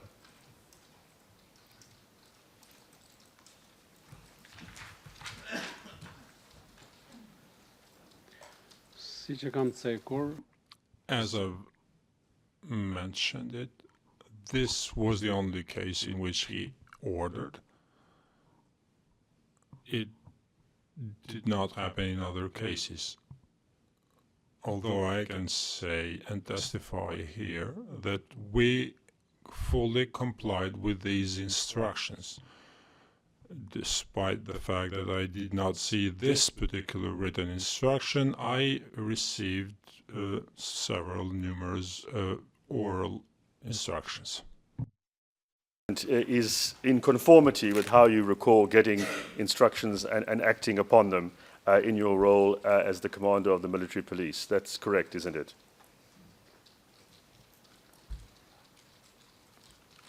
pikrisht That's correct. And I would add that the instructions I received from Mr. De Bruyne go beyond this written instruction on the screen now. Thank you, sir. Your Honours, I note the time, but I would ask that this document be admitted into evidence, given the witness's testimony on it. It's clearly relevant and probative and authentic. Any objection to the tender? No, Your Honor. Anybody else? No. SPOE 00226490 is admitted. Thank you, Your Honor. The document will receive exhibit number 2D00042. Classification is confidential. Thank you. Thank you, Your Honours. I'll continue after the break if that's in order. Thank you.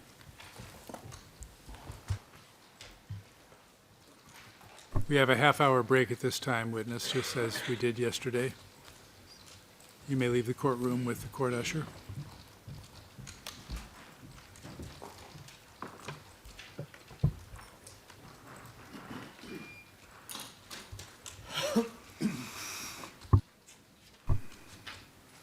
We're adjourned until 11:30. All rise.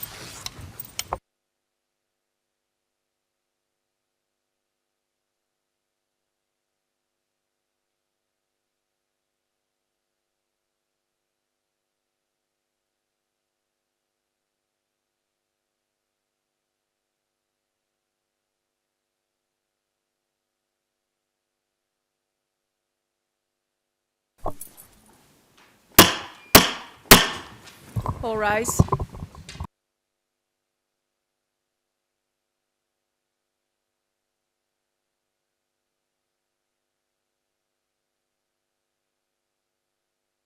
Be seated.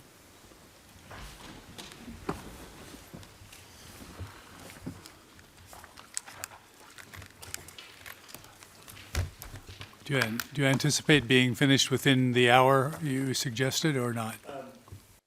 To be honest, I am going to go a little over that, just because of the number of questions that were asked by the SPO, which also went over the limit. I'm going to try and keep it to another half an hour to 45 minutes, if that's in order, given the issues that have arisen. Thank you. Thank you, Honors. Please bring the witness in. Try to make it a half hour. Yes, Your Honors, I can. I know you'll do your best. I can say that the other defence teams have said that they have very little to ask, so we have to take that into account as well in order to move the schedule forward.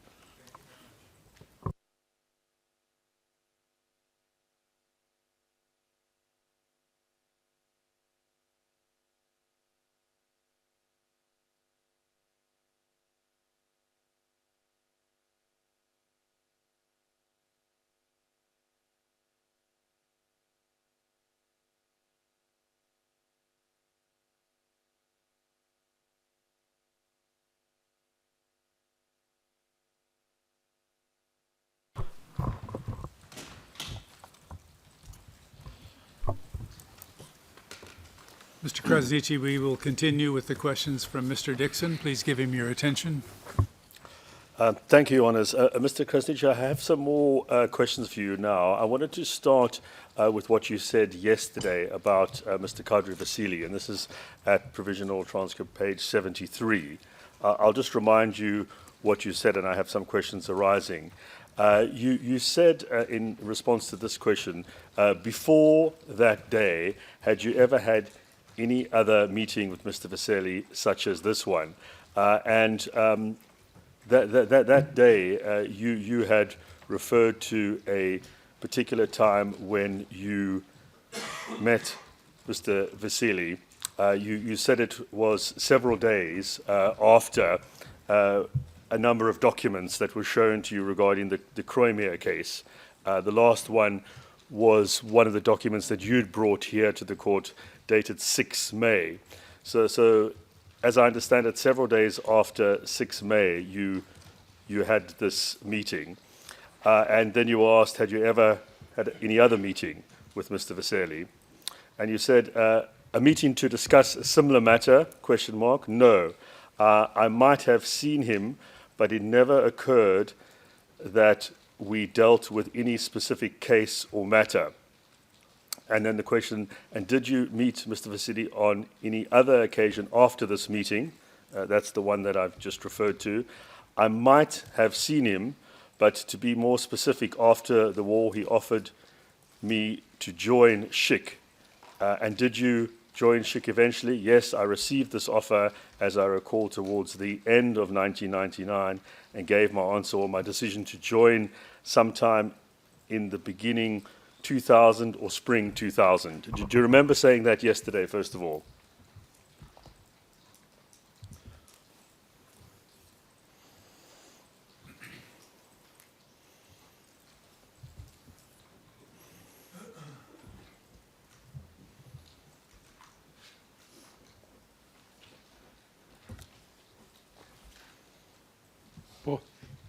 Yes, I do. Let's ask, in relation to that meeting that you said you had several days after these documents referring to the Croymere case, it's right, isn't it, that Mr. Vasili had not been involved in any of the investigations in that case and any of the decisions regarding that case. Po, That's right. Said a general discussion where summary information had been relayed to him.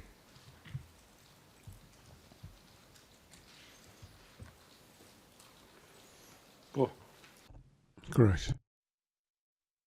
Also, isn't it, based on what you said yesterday, that Mr. Vasily was not involved in the investigations of any other cases that you know of, or in any of the decisions regarding those cases?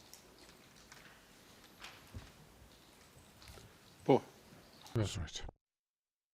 Wasn't involved in any of the decisions, therefore, to detain persons at Klečka or release persons there. That's right, isn't it?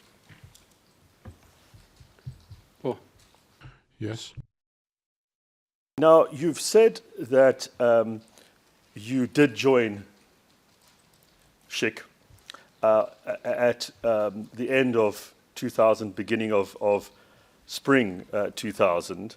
You accepted Mr. Vasily's offer, and I just wanted to go through one part of your SBO interview on this, and that's P02006.3, and it's page 18 onwards. You said this, I'll read it again, and I just want to ask you some questions about it. After accepting the offer of Mr. Kadri Vasily, I was told, he told me to wait, that in order to complete the training, and only after training, after completing training, you could be active in the tasks in terrain. After a short period of time, I was invited and I underwent the training in Pristina. Usually, training lasted 2 to 3 months. After completion of this training, I started to operate, started to work. What was the nature of your tasks? My tasks were concentrated on 2 areas, anti-terrorism and organized crime. This was the main areas of my job. Because trainings were also done based mainly on those 2 areas. Trainings were done with internationals. The international, with the friendly international agencies that were held in English language. Right now we have an interpreter, but I don't know from which countries they came because I wasn't allowed to ask them where they were from. Of course, the higher superiors could have known where they were from. Do you remember giving that evidence to the SBO?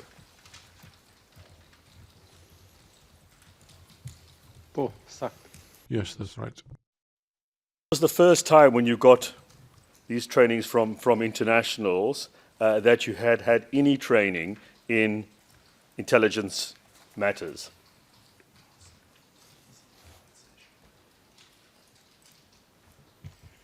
Po, sakt. Yes, that's correct. And just to be absolutely clear about this, you were now in the National Civilian Intelligence Service, the SHIK, so this had nothing to do with the military side of intelligence.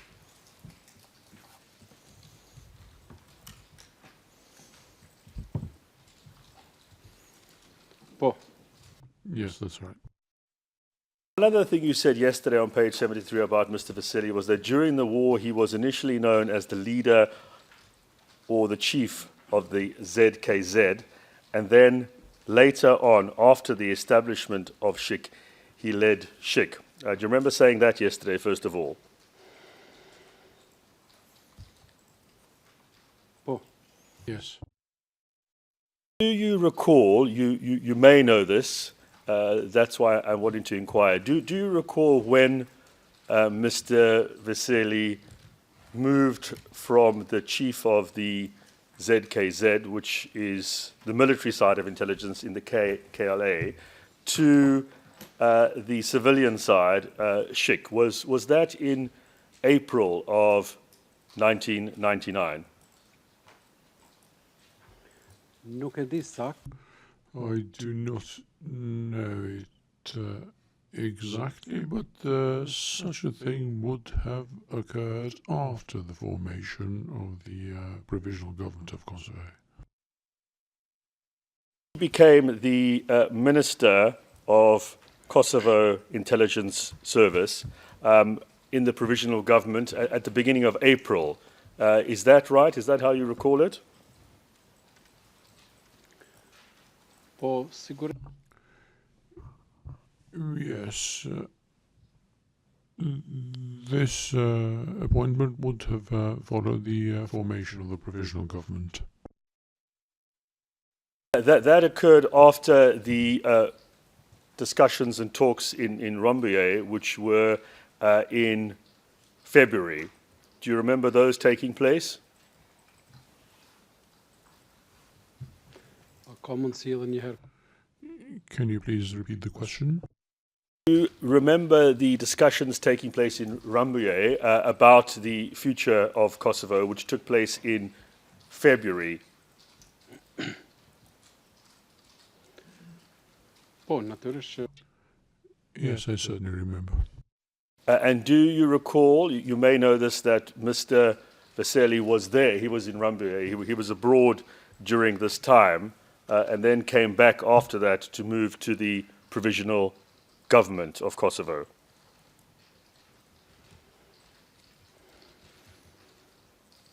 Question or a statement of fact? I'm asking if he knows that.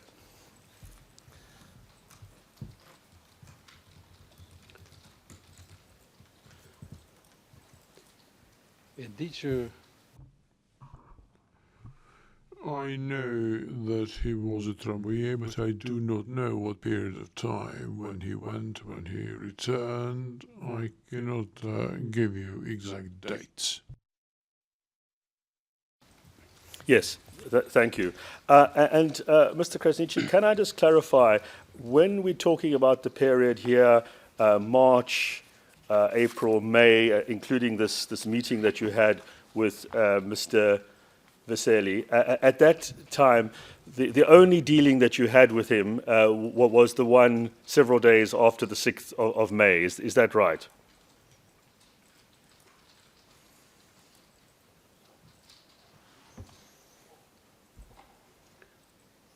unë mund ta kem parë I might have seen him before, and I certainly have, but we have never had a meeting to go over matters that are similar to this or formal in a way of speaking.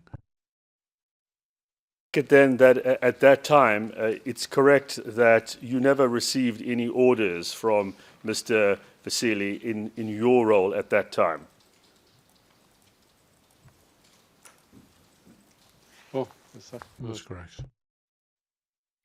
Now, I want to move on to look at the matter regarding Mr. Sabitshala again, because I want to ask you some questions about the head of the Klečka prison, Mr. Agem Zogai. First of all, I just want to clarify so we get where you were at the time.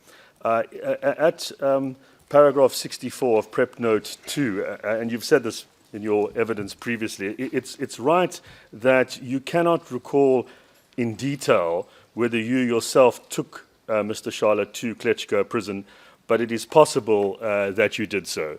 That's your evidence, isn't it? po sakt Yes, that's right. Now, in relation to Mr. Zogai, who's the head of the Klečka prison, we know you've referred to this before, that you were put on trial for what happened there, and part of the evidence led at the trial was that of Mr. Zogai. That's right, isn't it?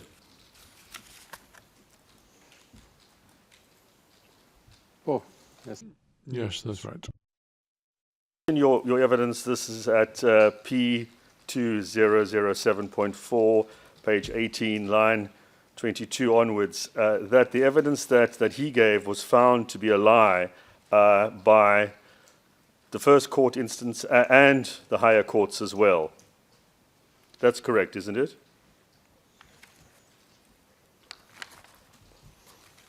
Oh, Yes, correct. Regard that the statements that have been given by Mr. Zoga about what happened there to be untruthful. Is that correct? natyrisht të njëjtën Yes, the trial panel came to the same conclusion on 4 such cases. There have been 4 judgments issued. One of those judgments with you, and I want to call up, first of all, SITF 00391837. That's the judgment of the district court with a trial panel composed of the ULEX and local judges. This is just the cover page to start with.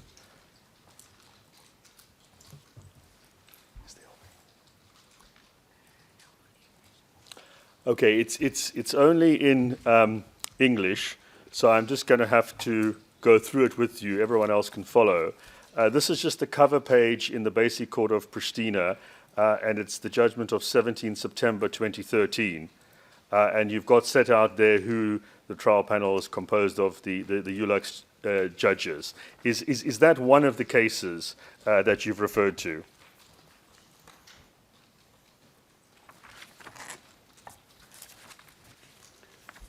data 17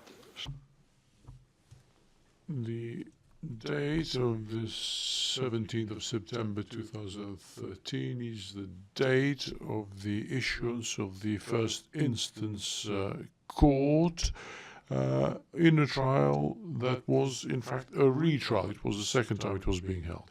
First time around, the judgment came out in May 2012. In which you were accused, you're absolutely right, this was the retrial judgment. That's correct, isn't it? Oh, exact. Yes, correct. Parts of that judgment, starting at SITF 00391920. It's only going to be in English, but I'll read it out so it'll be translated for you. This is page 134 of the judgment. It is in various parts. That's the problem. It's been broken up, but I think that's the right reference.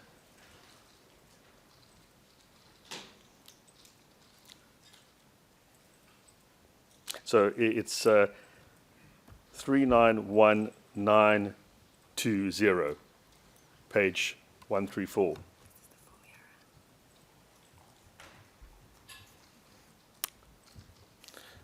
Yeah, the full ERN starts at 391887.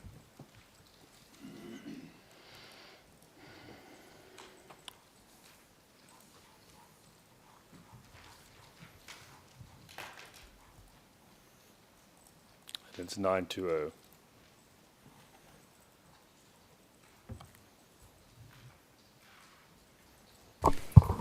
Can counsel please mention the page number of the PDF? 134. Unfortunately, the judgment is broken up into different files. There's 6 altogether. Document has 50 pages. Yes.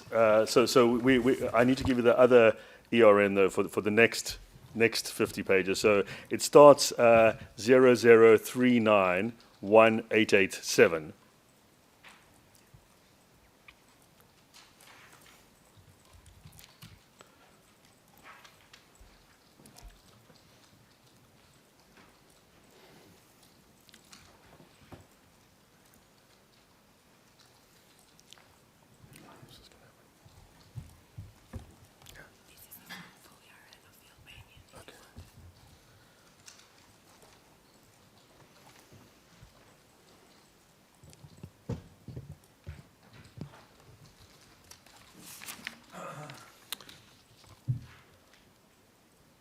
Yes, that's the right page. And there is an Albanian translation for this section, which is 003317775. So that can be put on the left-hand side.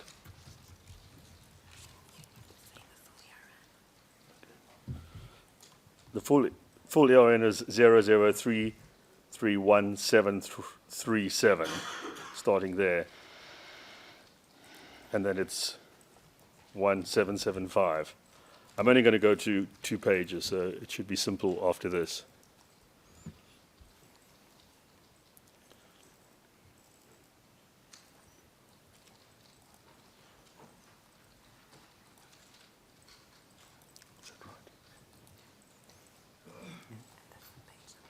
And it's page 331775.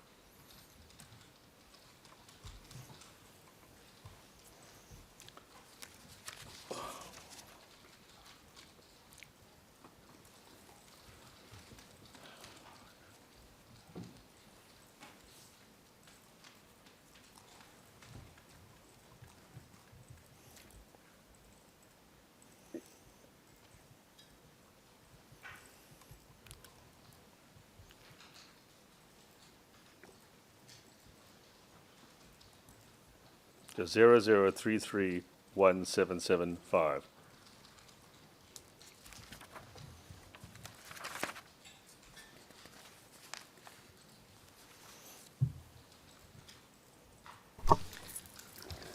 I'm not able to find Okay, the document in the queue. I apologize. Okay. Sorry. Okay, so I'll try one last time for the Albanian full reference. It's 00331735. Is that a 9? Sorry, I couldn't read the handwriting. My fault. 00391737 to 00391786.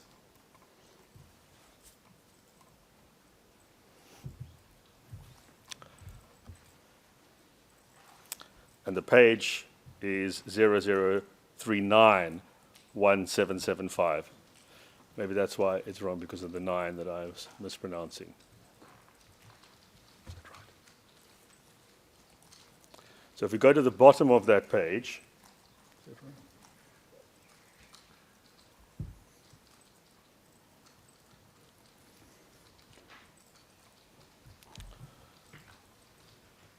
So is that 1775 that's up?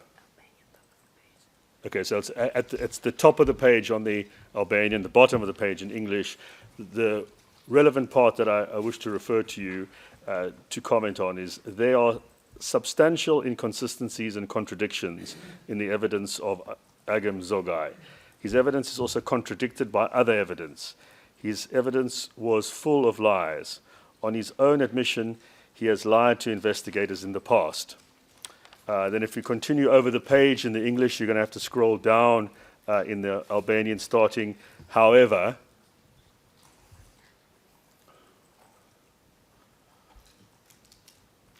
So over the page in the English, yes. However, in numerous material aspects to which reference is made herein, the evidence Agam Zogai gave is not only inconsistent, but is substantially contradicted by other evidence.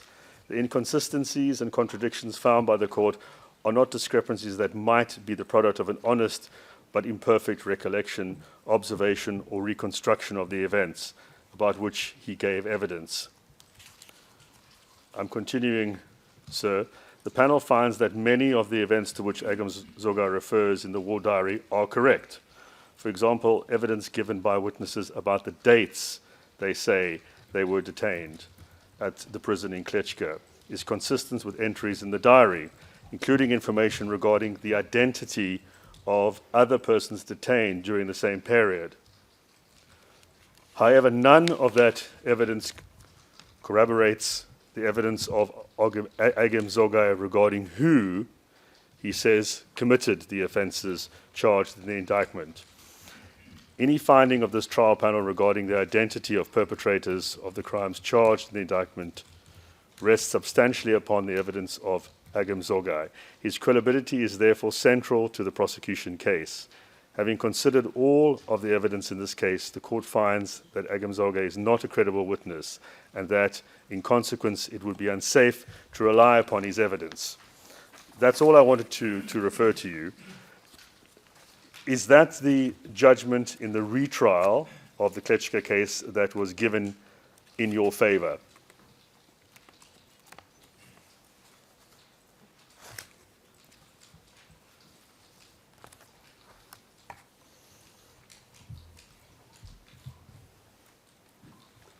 Po, saksisht. Yes, correct. You some further questions about matters arising. Your Honours, I'll come back to this matter in terms of admissibility later, so it doesn't interrupt the flow or waste time, because I know there will be legal issues regarding findings of other courts. But if I could continue to look at another document, if this could be brought up, P00980, and this is at pages 00009589 to 9590. It's a duty report by Mr. Zogai that is referred to in the witness's evidence, Your Honours.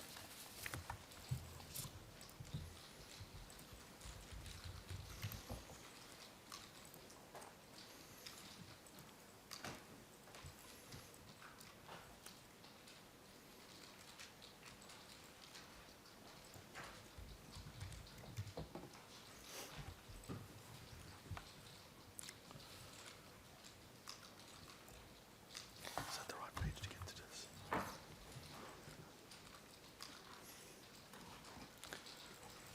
Your Honour, so that you're following, these are all materials that came in through Mr. Zogai's Rule 155 evidence.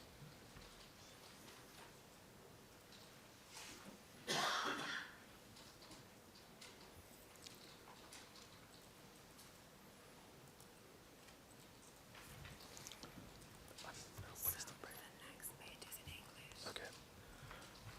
So is that the report there? Okay.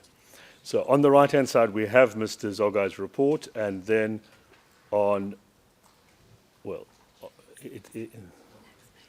we need the next page for the English translation, and then everyone can follow.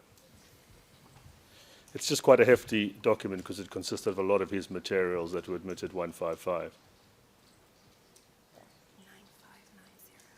9590. Yes. Now, Mr. Krasniqi, you were shown this document previously. I think you said you hadn't seen it before. It's a duty report that is in evidence in this case, purportedly by Mr. Agam Zogai. Do you see that on the screen in front of you?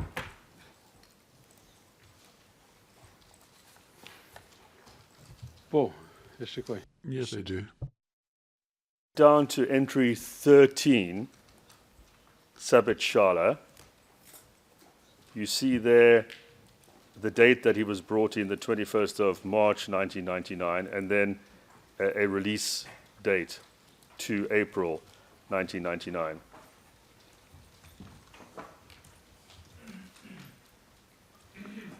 Po, Yes, I do.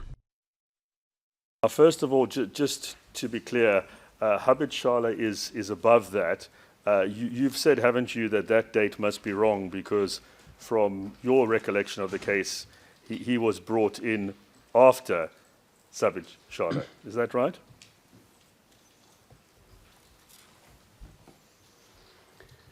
I have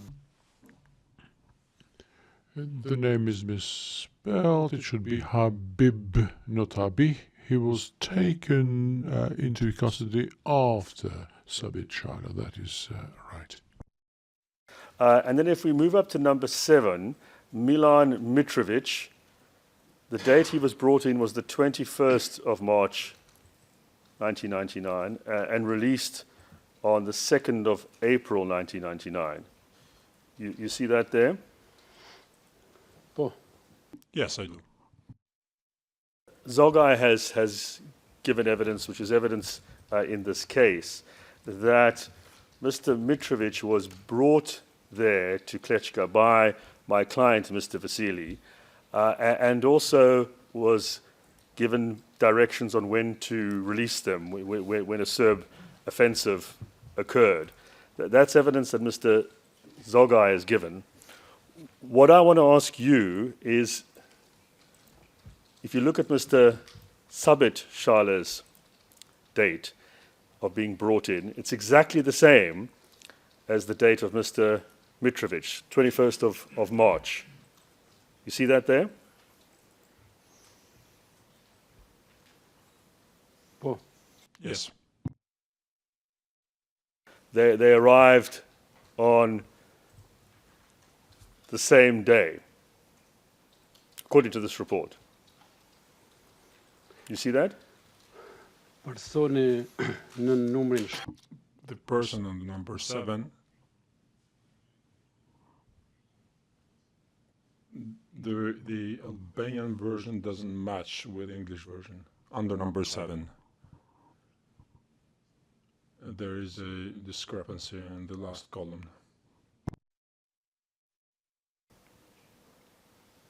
Can you just explain what that discrepancy is? Because you'll need to do it. We don't speak Albanian. po shtylla e fundit në The last column in the Albanian version reads general stuff, whereas in the English version, there is also a name between brackets. Yes, I understand what you're saying, and we'll have that checked. That's not a matter that you need to concern yourself with. What I wanted to ask you is, given that you say you may have brought Mr. Sabit Shala there on the 21st of March, did you see Mr. Mitrovic being brought there on the same day?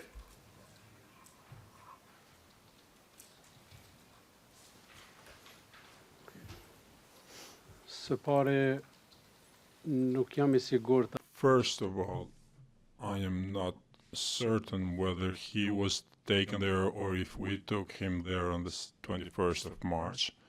Secondly, Mr. Habib Shala was taken there some days later by somebody else.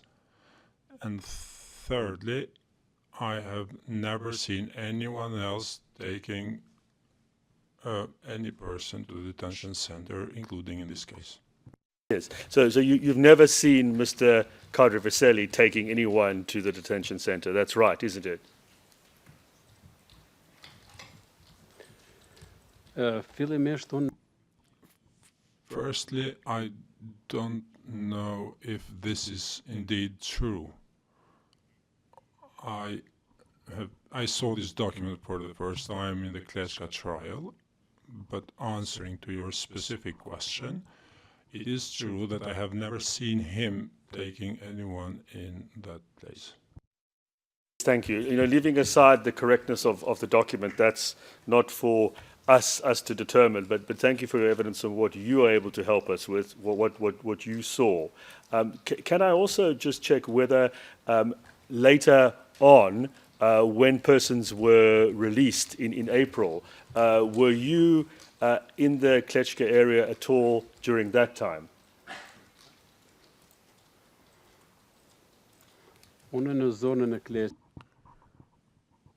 I was in the Klečka area until the end of the war, or more precisely, until the first half of June 1999. Yes, but you never saw Mr. Mitrovic being released, did you?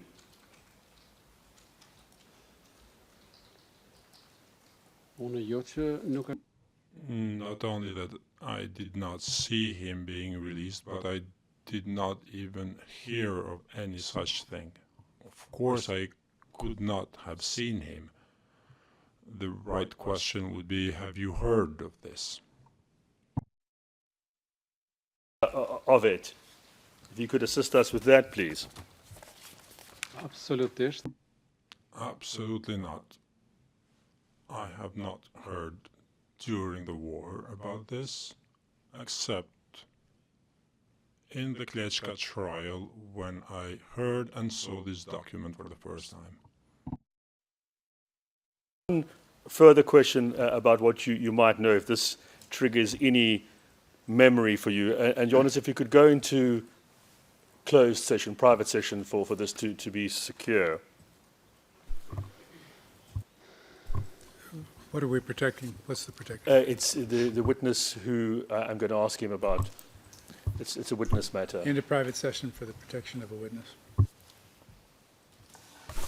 Mr. Dixon, since the document is on the left side, is still on.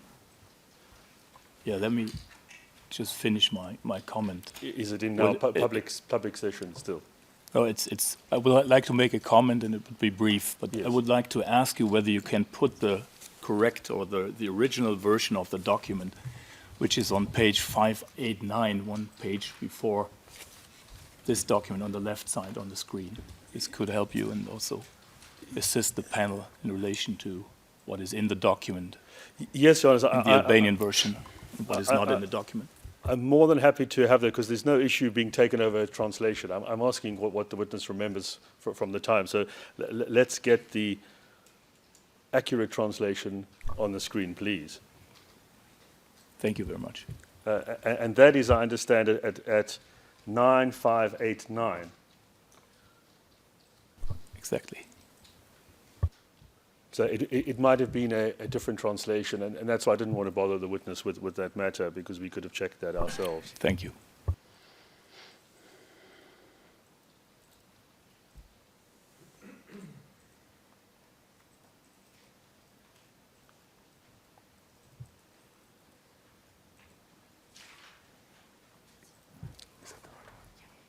Where is it?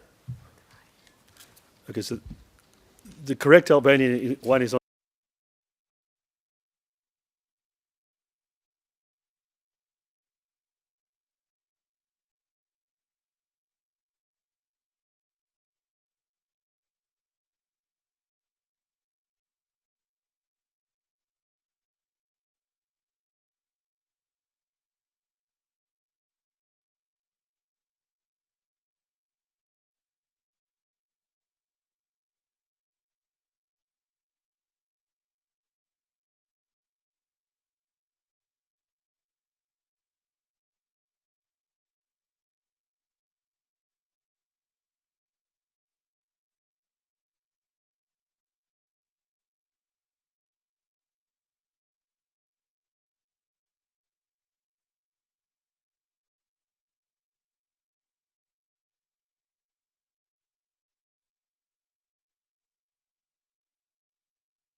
Your Honors, we are now in public session.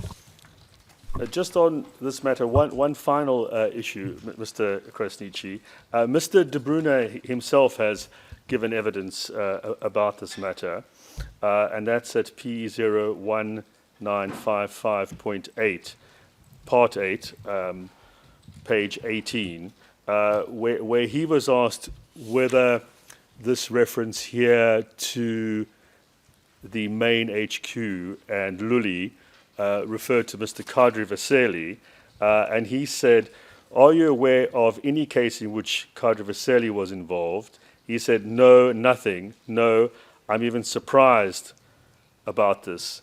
How was it possible for him to even go there?" He continues, "I cannot remember that Kadri Vaseli was ever mentioned. No." Did you ever discuss this matter of Mr. Mitrovic with Mr. De Bruyne? You've heard what he said. Do you recall discussing that with him?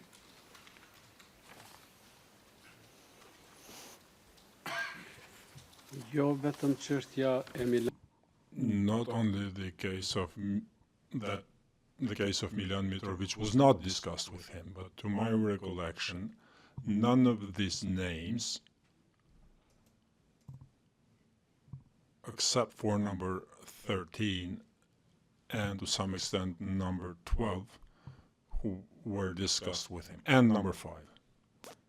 The other cases were never discussed with Mr. De Bruyne as individual cases, never. When we had conversations with Mr. De Bruyne, this was about the rules to be followed, but not individual names. De Bruyne also said that he never spoke to Mr. Vasili about the court. That's at P1955.9, page 4. It's correct that you also didn't ever have any discussions with Mr. Vasili about the court and what was happening to people before the court.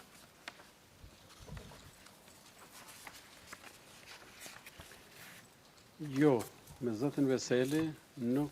No, I have never had any conversations with Mr. Veseli in relation to such procedures. Thank you, Mr. Vasili. There's one last topic I want to go on to, and that's in relation to the new document that you brought to the court when you came. This is your appointment letter, P0215. Do you remember being shown that yesterday? Po. Yes, correct. And if it could be brought up so that we can look at the wording of it.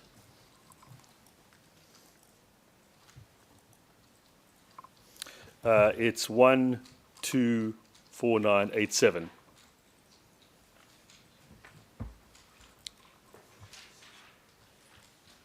P2015. Thank you, Honors. I noted that.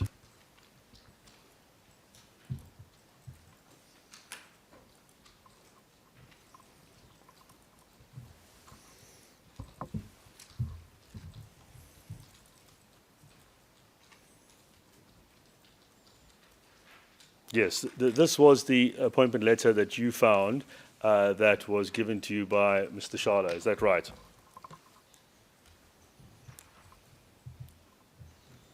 Po, sakt. Yes, that's correct.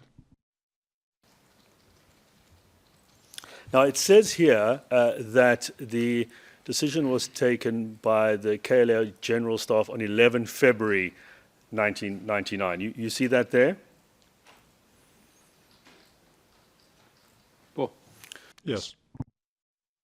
Given anything in writing from the General Staff of that date or any other date about your appointment?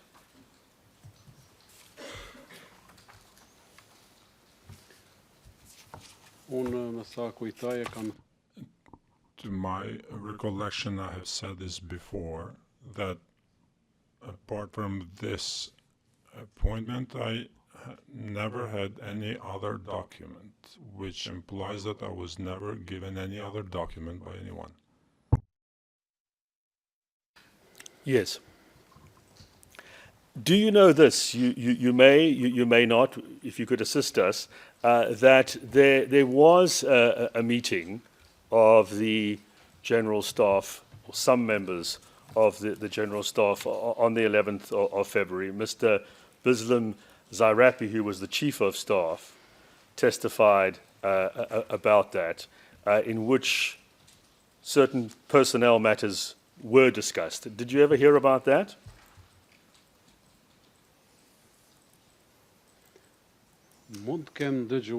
I might have heard about it, but I am not able to recall any details. About that, this is a transcript 17656 for those following. You are aware, though, you said this earlier, that at that time, 11 February 1999, this was when Rambuye was going on, that as far as you can recall, Mr. Vasily wasn't in the country at that time. Is that correct?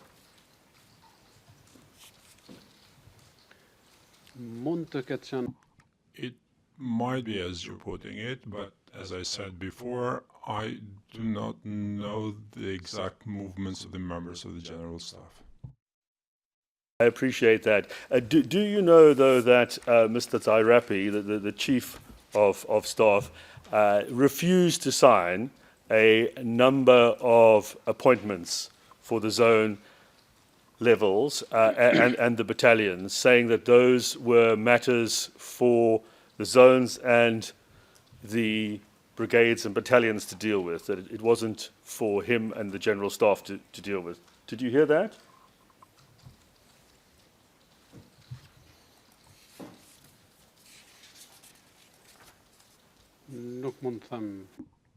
I cannot say anything in this regard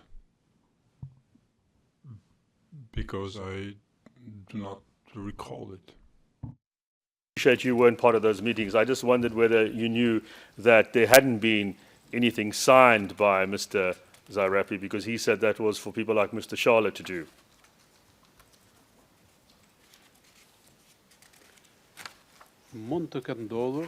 It might have happened, but I am not able to remember any specifics in this regard.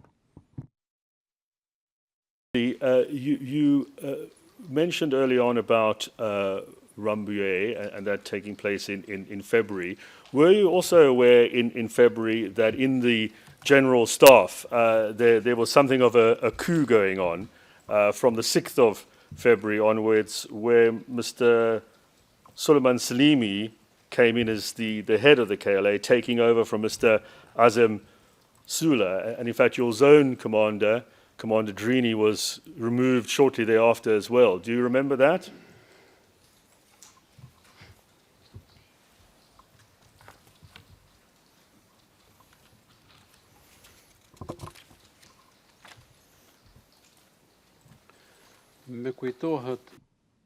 I recall when Mr. Salimi became the commander of the General Staff, the head of the KLA, but I do not know the exact dates when this occurred.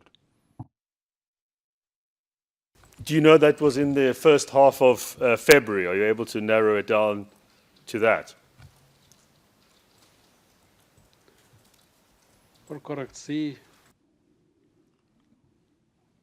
I am not able to give specific time, but it does not mean that it did not happen at that time. So do you recall at that time in February when you were appointed that it was a fairly tumultuous time within the General Staff, with lots of changes taking place?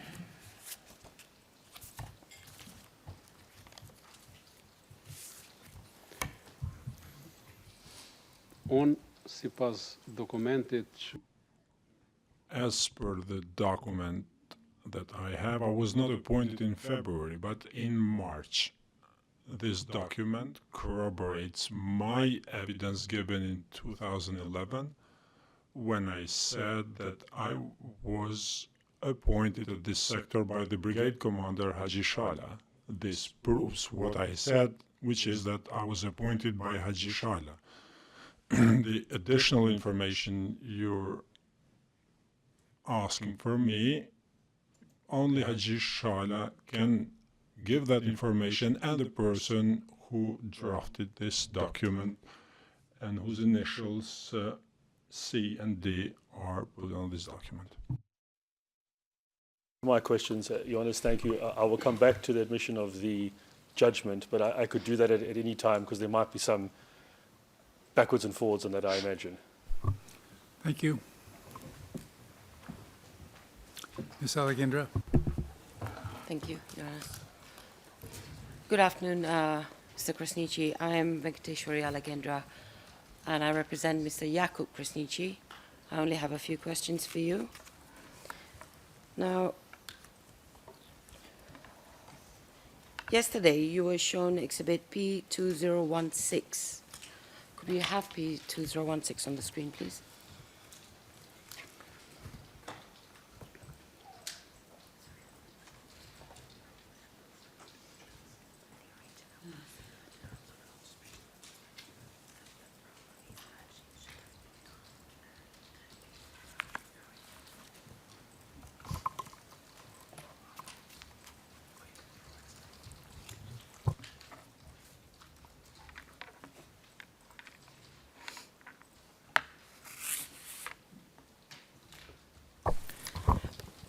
If Council can clarify, is it P0216 or P02016? 2016. Okay, thank you. 2016.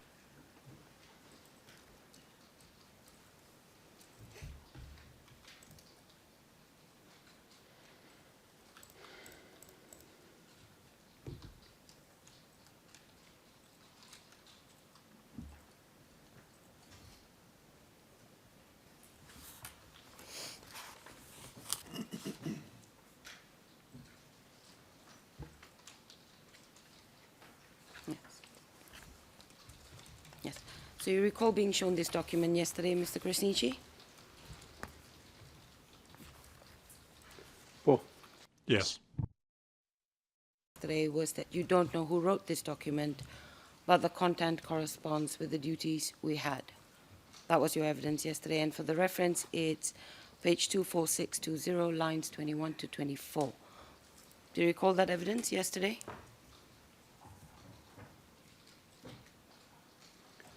po, sakt. Yes, correct. I'm aware you don't know who wrote this document, but if I can just take you to the second paragraph of this document, and it reads, "We have invited you to talk about the issue, how to proceed. I agree that those of you who are present give out as much as possible, and we would say that you have paid." Now, confining ourselves to what we see in these notes, it speaks of inviting people who are present to discuss about the contribution they could make. Am I correct?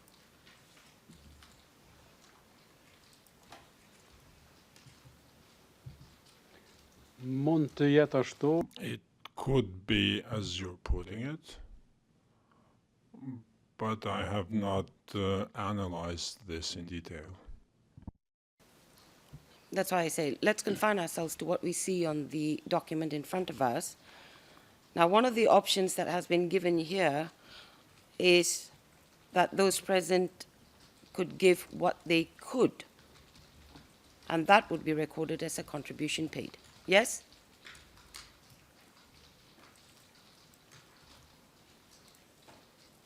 po ashtu do duhet ishte. That's how it should be, I suppose. Money that's received is listed. Yes? Po shihen shumat. Yes, we can see the amounts, several amounts in the document.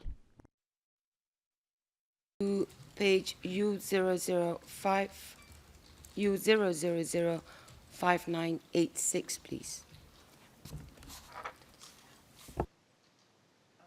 Larger ERN is U0005976 to U0006009.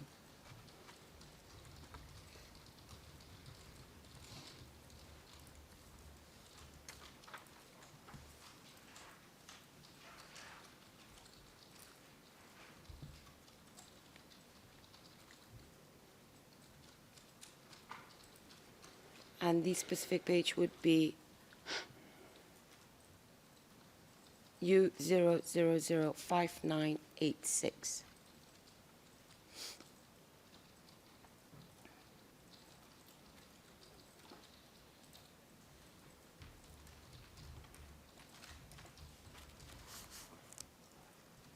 Yes, if you could just move one page earlier first, please.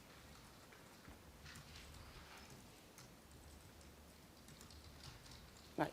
So you'll see this is the same document that we saw earlier, yes? With the amounts received listed. And if you could now move to the next page, please.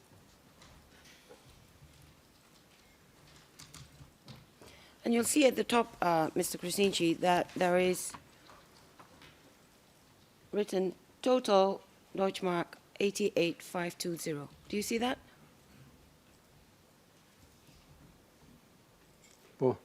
Yes. To be a total of the sums that were indicated on the previous page. Would you agree?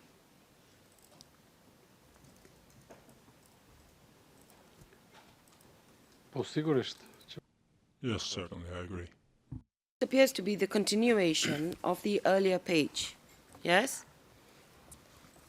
Now, if I can just go on to read what it then says below that.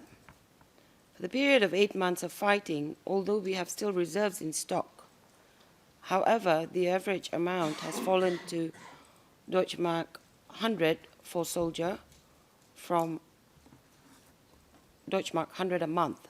For food, clothes, this amount is used for armament, medication to treat soldiers, clothes, including coats, socks, long-legged underpants, hats, shoes, as well as fuel, wood, and all that is needed for a soldier. Although there have been occasions when we did not have even food for 2 or 3 days, Deutschmark 17,000 was spent only on medication, mattresses, blankets, fuel, and so on.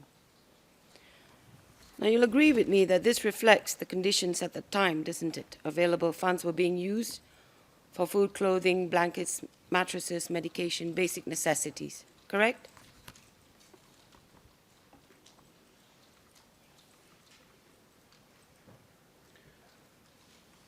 Of course, they wouldn't have been used for any other purpose. And a large part of the funds that were being collected were being spent on medication to treat people, correct?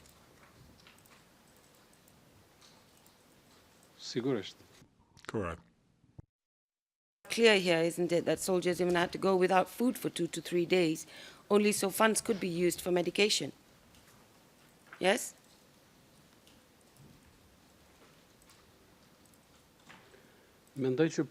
I think so, but if I'm allowed, I would give a clarification. When dealing with this task or order, this does not mean that everybody had to give aid to the war effort. The majority, I might not be certain about it, but the majority of people supported voluntarily the KLA. As we joined the war voluntarily, I emphasize the fact, which is that one of the tasks we had was to cash in the finances for people who hadn't done it before. this was done in a limited context and way. And we have some cases, which might be 10, 20, 30, or 40 cases. We're not talking here about hundreds and thousands of cases. This might not have been the case in other brigades or other zones. When I spoke, I referred only to the military police platoon in my brigade. And it's not for me to interpret whether this was the right way to proceed.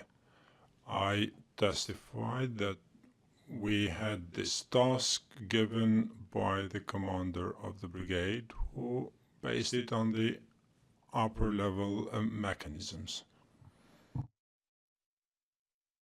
Thank you very much, witness. Your Honor, those are my questions. Thank you. Mr. Misetich, No questions for us. any redirect questions? Just 2 points briefly, Your Honor. Go ahead. Thank you. Mr. Krasniqi, this morning, earlier today, you were asked you were shown some statements that were taken within the Kroimir case that were dated between the 2nd and the 8th of May. You told us also earlier today, page 28 this morning, that the Kroimir suspects were released regarding any criminal offense and they were sentenced in relation to disciplinary violations.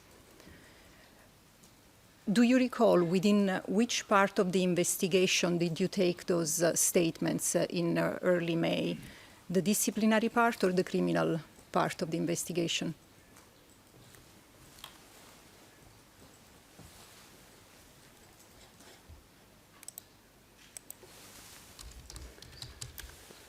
Tash pas kaq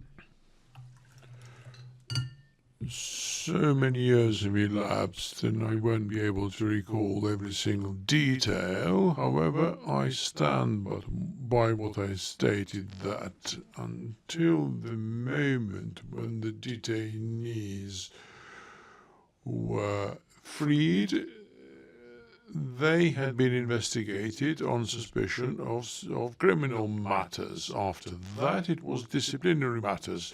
There were some statements that had to do with the statements by the accused, but they did not have my signature on it.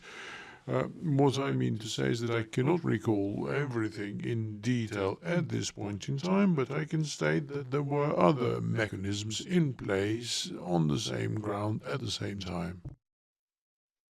Now I would like to call up SPOE 000-52992 to SPOE 000-53035.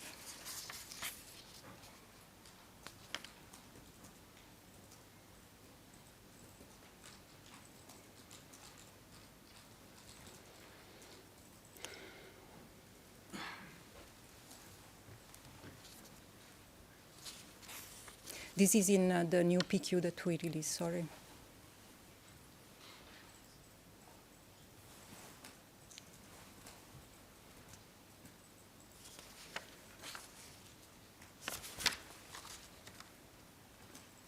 And if we could please go to page PDF 19, which is SPOE 000-53010.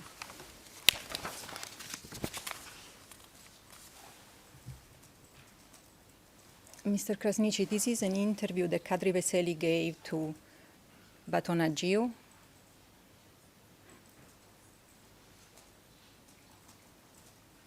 And here it states at the top of the page, to the question, when does this history of Shik begin? Mr. Veseli responded, I already said from the founding of the UCK, we were in need of intelligence. Then with the passage of time, and then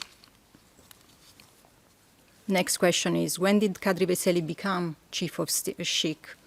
And Mr. Veseli responded, in fact, we have had our responsibilities during the entire wartime in the period 92-98. Now, could we go please to the next page?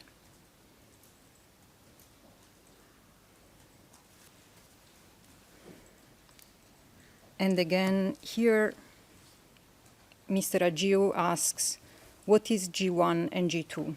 And Mr. Veseli responds, G2 was the Intelligence Service Director of Kosovo. This decision was taken in June of 1998. Do you have any reason to believe that Mr. Veseli was incorrect about his duties, as he stated here?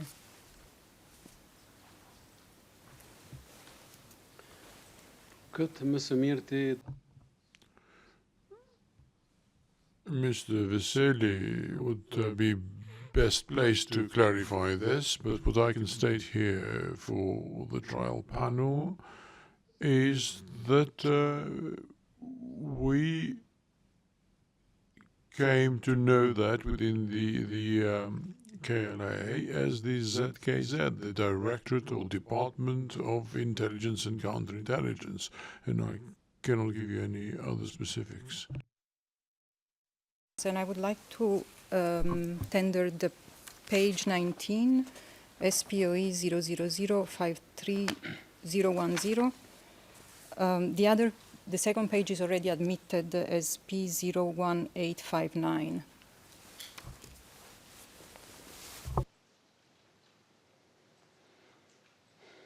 Any objection to the tender? No objection is heard. SPOE 000-53010 is admitted.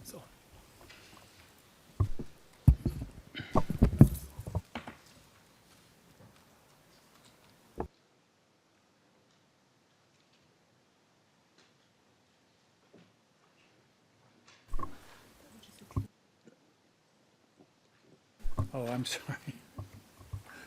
SPOE 000-53010 is admitted. Please give it an exhibit number. Thank you, Your Honor. I propose that this page is added to P01859, where other two pages were admitted, the same exhibit number. Yes, if it could be given the same number, that makes much more sense. Yes, that's fine. That's fine. Thank you. Thank you. Judge Barta. Your Honor, I do apologize. I'd like to tender the page that was referred to the witness, and that is U000-5986. That single page. Any objection? U000-5986 is admitted and will be given a exhibit number.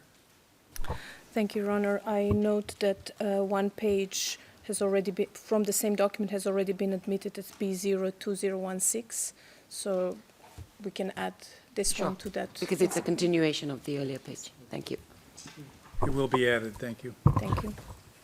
Your Honours, and if now is an appropriate time, I'd like to ask for the admission of just those pages of the Klečka retrial judgment that I referred the witness to, the cover page, and then just the findings, not the factual aspects, because I understand Your Honours have ruled before that going into factual matters is for Your Honours. Of course, the overall findings are for Your Honours as well, but I would ask you to refer back to one of your decisions previously before you make a ruling, F01733, where you did allow a portion of a judgment in for contextual purposes, noting that, of course, you're not bound by the same findings of a ULEX court, but it's important as one of the contextual matters to take into account, given that this witness has testified about this matter, and also given that Mr. Zogai, who's a 155 witness, has passed away. I'm not able to cross-examine him, but he's made allegations against my client. This is one of the matters, together with all the other evidence, Mr. De Bruyn's evidence, other evidence to take into account. It's not a question of this in any way being admitted in order to predetermine the matter, but for context only. You have allowed a judgment in previously on that basis, and I'd ask Your Honours to do the same for just those portions without admitting the factual portions which weren't admitted in the previous decision either. Wish to be heard. Yes, Your Honor. We object on the basis of relevance. As my colleague stated, Your Honor have already ruled on the 5th of September that such judgments are not admissible. These findings were reached in the context of other cases with different records. In addition, Mr. Dixon has read out the portions into the record. Also, the question put to the witness was nothing but getting the witness to confirm that that was the judgment, and therefore there is no substantive comment of the witness on that part. Well, if I could reply briefly, it's clearly relevant because it's an allegation the prosecution relies upon. But secondly, also the prosecution has said at the end of its questioning that they put a proposition to the witness about whether he's telling the truth or not. And he has been acquitted in this judgment. So it's also important to take into account for that contextual purpose as well. So for that limited purpose, I ask that it be We'll mark it admitted. MFI and we'll make a decision on it. Thank you. Thank you, Your Honours. Judge Barta has a question. Oh, I'm sorry. You need to have a number for that. Could counsel please read ERNs again, just so we're sure? So the cover page. The cover page, because this is in 6 parts, and I appreciate it might be difficult to piece together, but the cover page is SITF 00391837. That's correct. And then the portions that I put to the witness are at 00391887 to 00391936. That's the overall batch. But the specific page is then 00391920 to 922. So a further 3 pages. So it would be 4 pages only altogether. Thank you, Your Thank you, Honor. Your Honours. Those 3 pages in English and their corresponding Albanian translation will receive exhibit number 2D00043. And classification was confidential. MFI, apologies, will receive MFI number. And classification is confidential.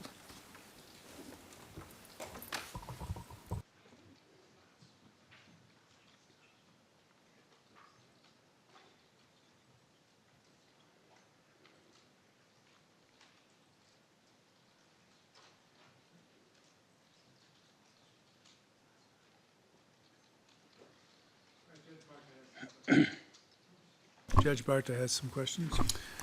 Thank you, Judge Smith, and good afternoon, Mr. Krasniqi.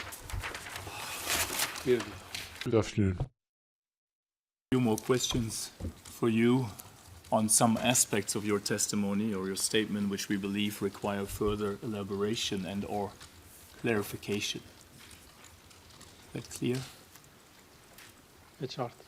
Yes, it is. First question is the following. In your interview with the SPO, with the prosecution, and also here in this courtroom, you mentioned Mr. Fatmir Limay, whom you said you already knew from your time in Switzerland. Is that right?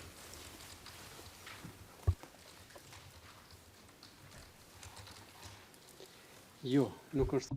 No, it is not. Oh, Mr. Limay, before you met him in Kosovo from your time in Switzerland? Zotin Limaj e kam I have known Mr. Lima since we were children because we come from the same place. And so we knew each other on a personal basis, and the families knew each other too. So you knew him before you moved, the two of you moved to Switzerland. Is that right? pikërisht dhe Exactly.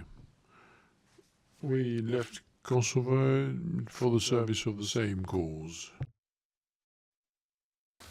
And you also said that Mr. Limay became the commander of Brigade 121 after the two of you had gone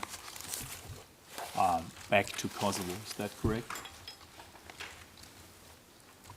fillimisht ka qenë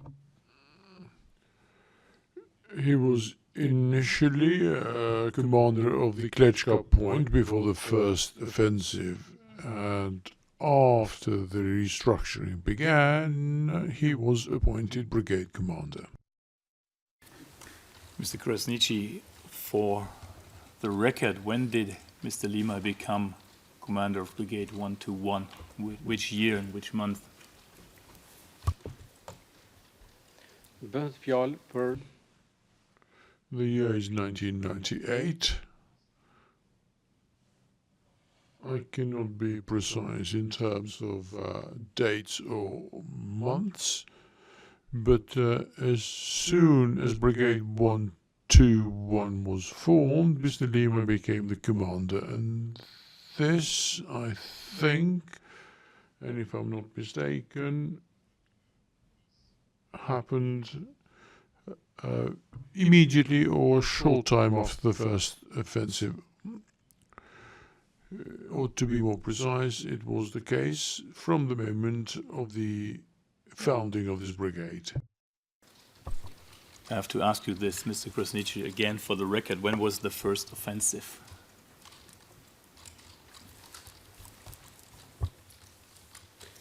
sipas me This is also a debatable issue amongst the operational zones or the locations where the KLA was operational. However, according to me, the offensive began in July and it finished at the end of the month of August or the beginning of September. So correct me if I'm wrong, but according to your evidence, Mr. Lima became commander of Brigade 121 at the end of August, beginning of September, after the offensive. po mirë. September would be more accurate, but I cannot give you anything more precise. That's fine, thank you. And where was Mr. Lima based when he was commander of that brigade, of Brigade 121?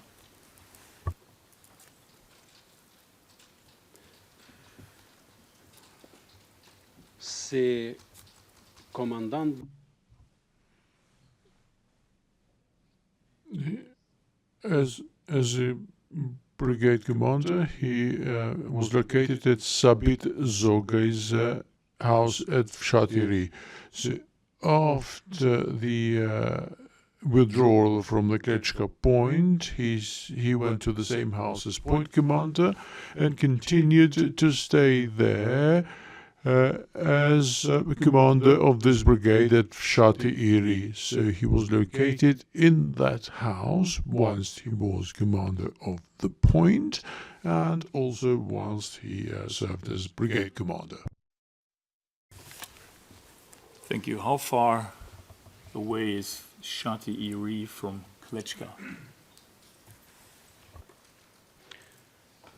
po tash varet se cilën pikë It depends on the initial point of reference. If you take the point where the brigade was, or the Chirico point was located, then that distance would be roughly 4 kilometers. Or maybe 3 or 4.5 kilometers. Thank you. And later, so after the end of August, beginning of September, when Mr. Lima became commander of Brigade 121, you said Mr. Hakshi Shala became first Mr. Lima's deputy and ultimately replaced Mr. Lima as commander of the brigade. Is that right?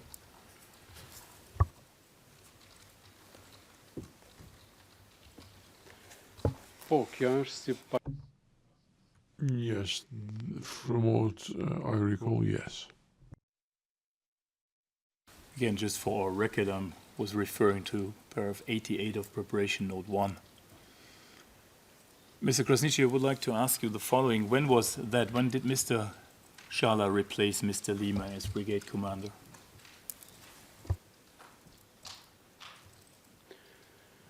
sipas kujtesës si If I recall correctly, Mr. Shala replaced Mr. Limay towards the month of October. It must be the month of October 1998.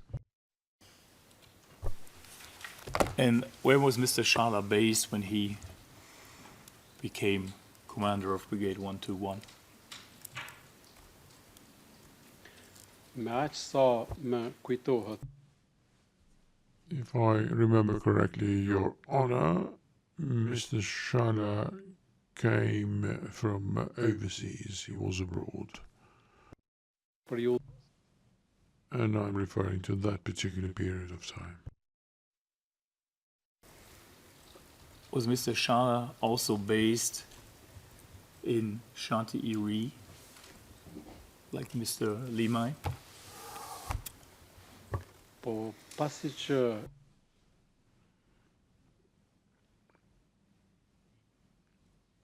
When he was appointed to that position, he must have stayed there.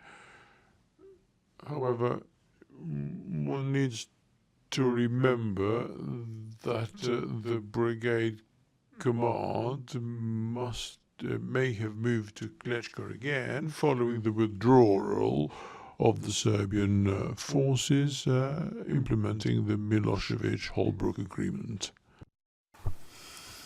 I understand. And Mr. Krasniqi, you said it already. For example, in paragraph 32 of preparation note 1, Mr. Limay moved to the general staff and became a member of the general staff. Is that correct?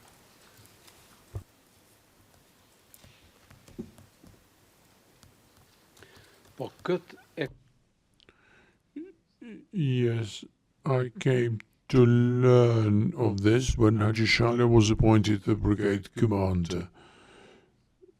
So the way I understood that move had to do with the appointment of Mr. Shala to the position held by Mr. Limay previously.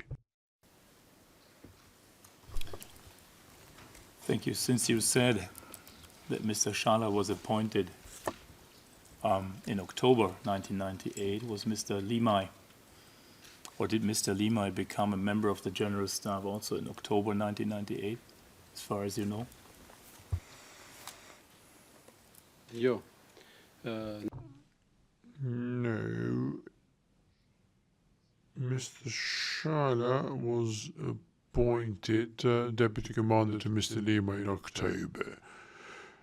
Mr. Shala became a brigade commander in the month of November 1998, if I'm not mistaken. It may have been in the middle or the end of October, possibly the beginning of December too, but I believe that this occurred in the second half of November. Thank you. And what position did Mr. Limay take in the General Staff? What was his role or his function?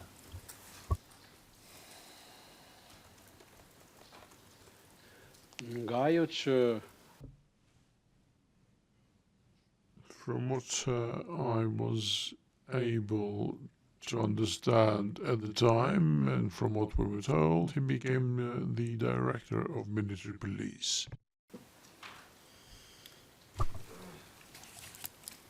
Thank you. Mr. Krasniqi, now I have some further questions for you about I repeat, now I have some further questions about the Kroimir case.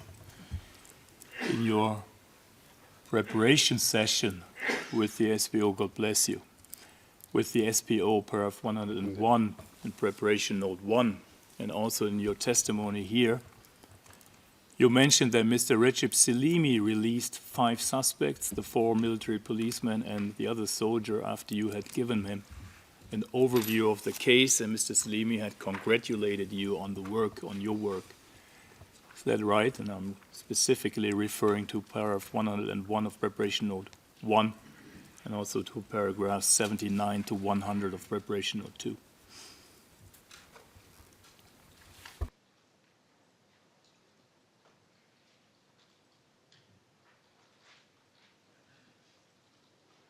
po, plotësisht Yes, entirely correct. You were asked by the Salimi defense earlier today whether the conversation or the meeting you had with Mr. Salimi could have occurred in Divjake rather than in Klečka. Do you remember that? Po, Yes, I do. I'm referring to pages 6 and 7 of today's real-time transcript. But, Mr. Krasniqi, you confirmed that the meeting was in Klečka where the suspects were held. Is that correct?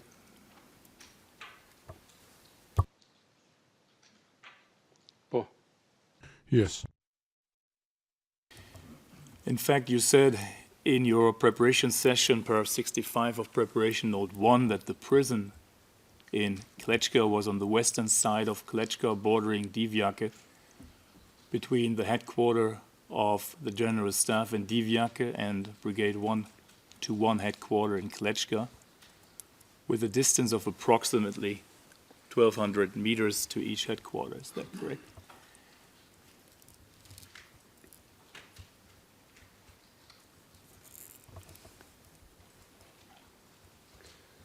tash sa I përket orient As far as the geography is concerned, I can say that I'm not that good at it, but it is correct that the Klečka Detention Center was located in the middle of the brigade headquarters and the general headquarters. Thank you. So my question is, if I understood you correctly, Mr. Salimi came to you. You did not go to Mr. Salimi. Is that right? po, pikërisht. Yes, entirely correct. Por nëse mund të shtoj, If I'm allowed to add, he did not come to see me personally, but to see the other people too, as I clarified earlier. So this was a joint meeting. It was not a meeting just with myself. Indeed, you said that the suspects were present during your conversation with Mr. Salimi and defended themselves. That's in paragraph 101 of preparation note 1. Is that right?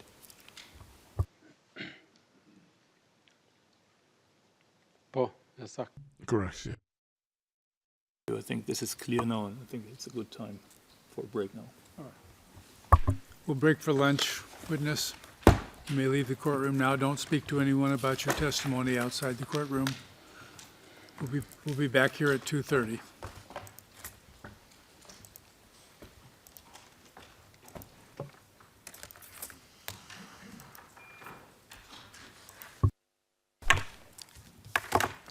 We're adjourned until 2:30. All rise.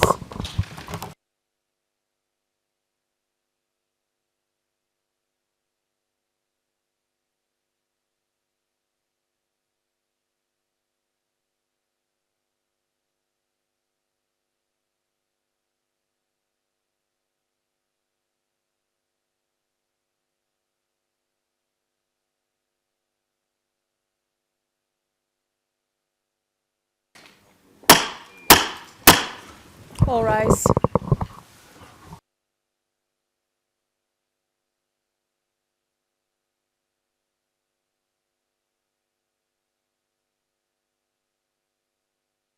Be seated.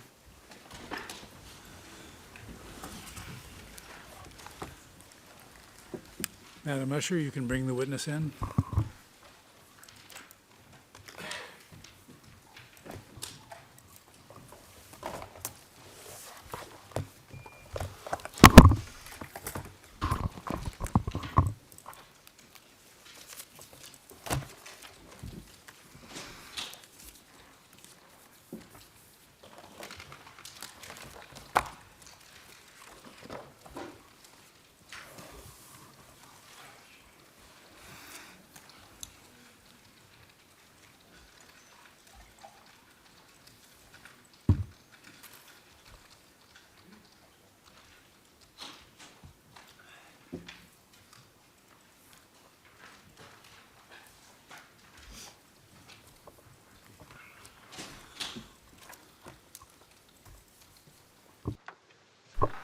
All right, Mr. Krasniqi, we will continue with questions from Judge Barta at this time.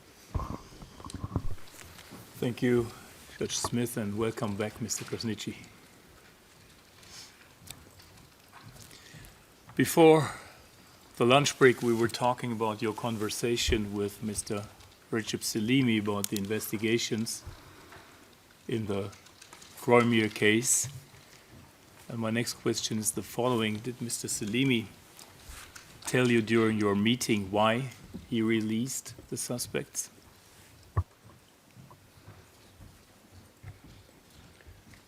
Lirimi i të The suspects were released at the end of the meeting, and I do not recall having heard any reasons for their release or their detention.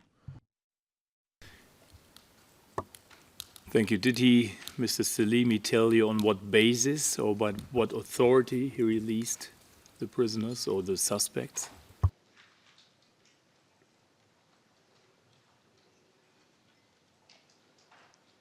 Jo. No. He did not give any such explanation, and no such conversation took place as far as I can remember. And did you ask him that? Did you ask on what basis or by what authority he took that decision?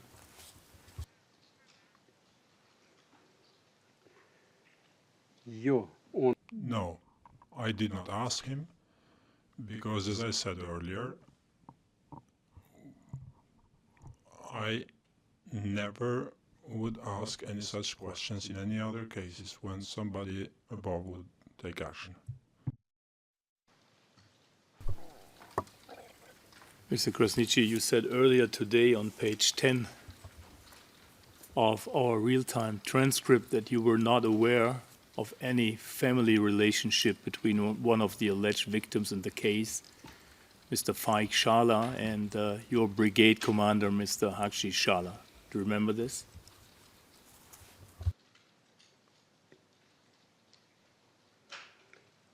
Po. Yes, that is correct. In this context, I would like to know, did Mr. Selimi mention during your conversation that he had concerns about the impartiality of you and or Mr. Hakshi Shala because there was some form of relationship between one or more of the alleged victims and one of the persons in charge of the investigation? Did he mention that?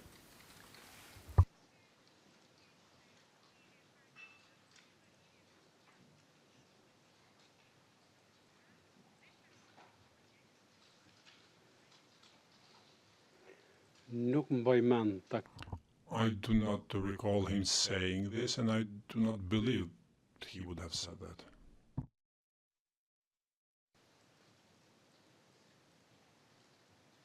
Why would you not believe that he would have said that?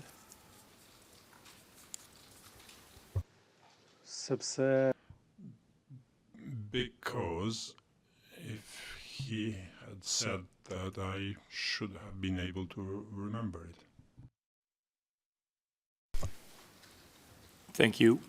Did you tell Mr. Selimi that you had not informed Mr. Drubruna about the case?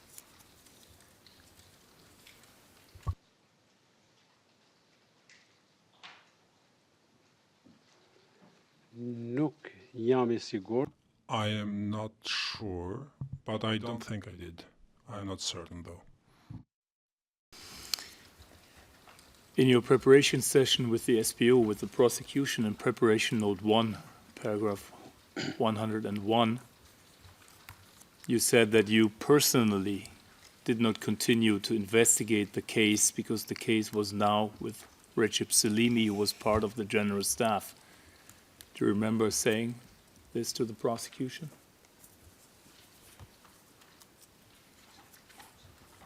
Po, saktë. Yes, correct. Did you believe that Mr. Selimi or the general staff would further investigate the case or would take any further actions?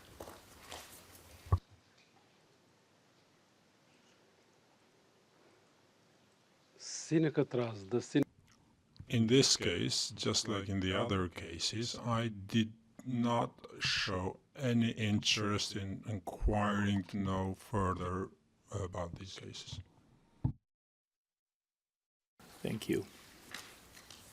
According to paragraph 102 of Preparation Note 1, you told the prosecution that you didn't think that Mr. Zogai, as the person responsible for the prison in Klečka, could have opposed a request by another general staff member, just like you did not oppose Mr. Salimi's release of the suspects in the Kroimir case. Did you tell the prosecution this? Do you recall this?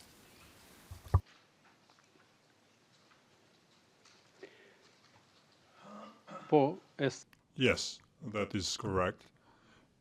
And I meant this in the specific circumstances of the cases as it was done at that time. In paragraph 96 of Preparation Note 2, the following is stated, and I quote,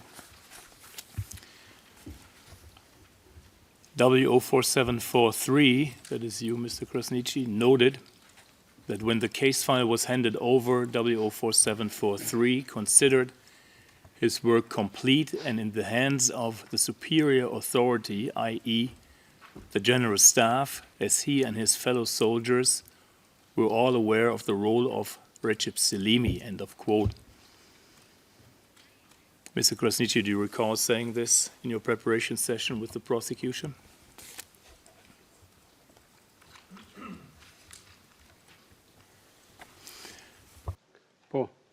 Yes, that's correct.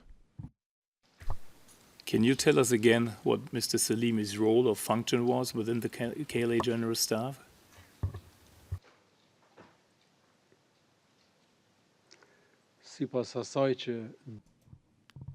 Based on what I knew and others in Brigade 121, the role of Mr. Selimi was Inspector General of the KLA.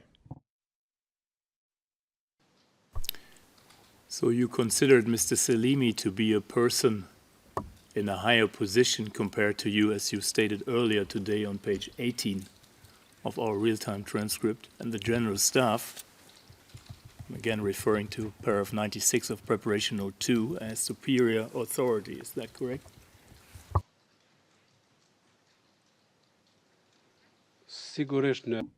Certainly that in relation to me and others around me, he was.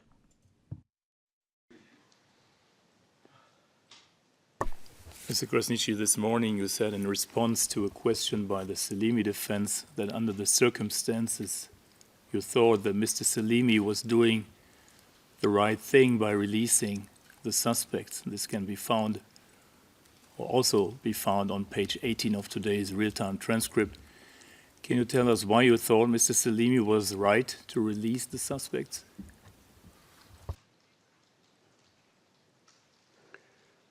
If I need to rephrase what I stated, I must have said that Mr. Selimi could have done the right thing. I am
actions of Mr. De Bruyne. Further, I am not certain whether I can give any additional useful information or clarification for the court. Mr. Krasniqi, you, like Mr. Zogai, could not oppose this because of the role or position that Mr. Cheku had in the General Staff. Is that right?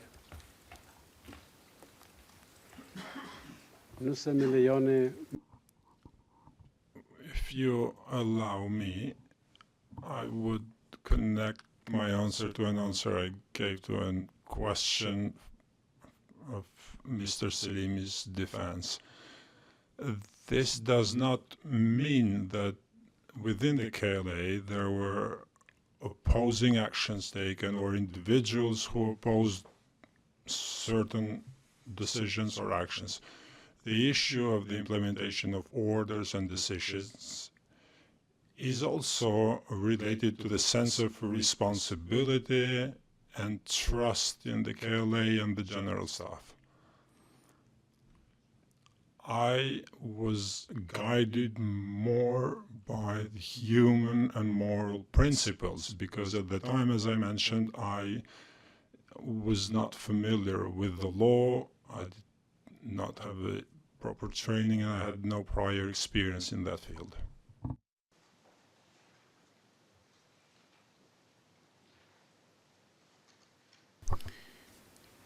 Thank you, Mr. Krasniqi. I have no further questions. Thank you, Judge. Judge Mitro. Thank you, Judge Smith, and good afternoon, witness. Good afternoon. Ask you first about an individual whom you mentioned to the SPO, Mr. Yashar Salihu. Could you first confirm that you know who that person is?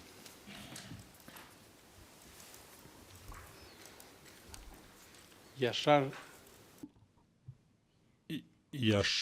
Salihu, now deceased, he died after the war. I knew him as a prominent figure of the popular movement of Kosovo in Switzerland, but I did not know him personally. I knew him as a respected individual who gave a valuable contribution to the liberation of the country and who at the same time was the chairman of the Homeland Calling Fund. Answered almost 5 of my next question on this, but just to clarify, when you say he was a prominent figure of the popular movement of Kosovo, do you mean the LPK?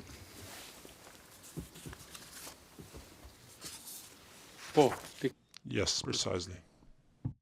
And you've indicated as well that Mr. Salihu is now dead, and you said he died after the war. Can you remember the approximate year when he died?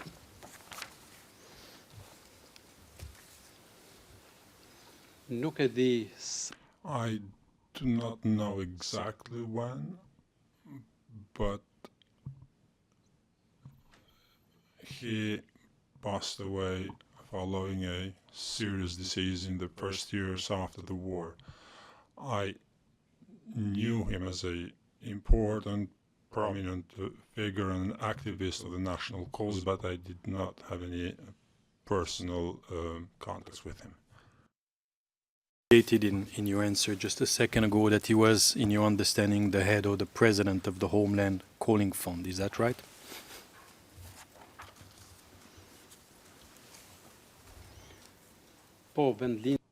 Yes, Homeland Calling. This is how I knew it, at least, to be. Just that the purpose, one of the primary purpose of that fund was to assist the war effort of the KLA. Would that be fair?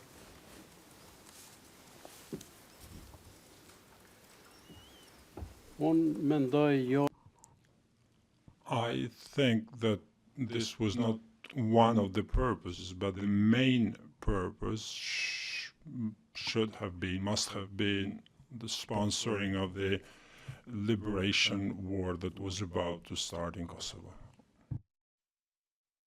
Capacity that I understand Mr. Salihu or the Homeland Calling Fund paid for your ticket from Switzerland back to Kosovo, is that right? Yes, exactly. Mr. Salihu welcomed me at the airport in Zurich, where he gave me my flight ticket and some other items I had to bring with me in Kosovo. Function as a head or president of the Homeland Calling Fund, do you know whether Mr. Salihu ever exercised any other function within the KLA?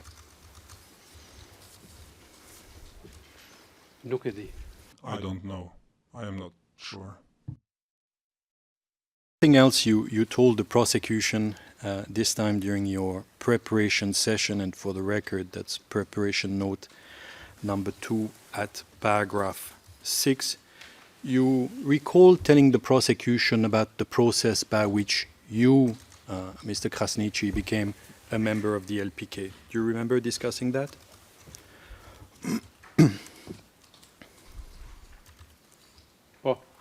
Yes. At any point that you need to see your preparation note, that can be arranged, but I'll ask you the questions in this way.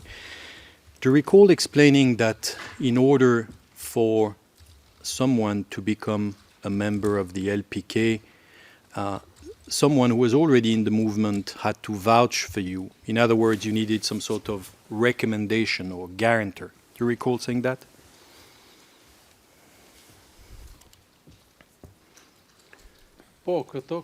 Yes, these were the procedures in place within the country until the moment of the taking of the oath, which I did not take because my engagement, my involvement went through Ragib Shala, a co-villager of mine.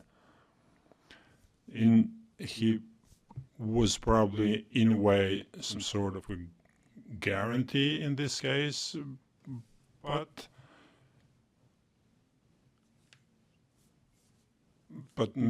maybe my vetting process was done on following the attempt by the Serbian forces to arrest us, because in '96 we theoretically were already members of the KLA and member of the LPK through Ragib Shala, but I formally became a member of the LPK in Switzerland through the persons I mentioned before, Javid Hoja, Shefik Ega, Javid Bayraktari. There were other persons whom I don't remember.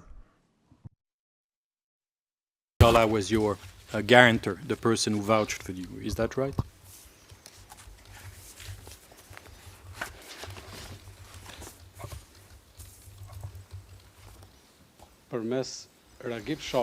Through Ragib Shala.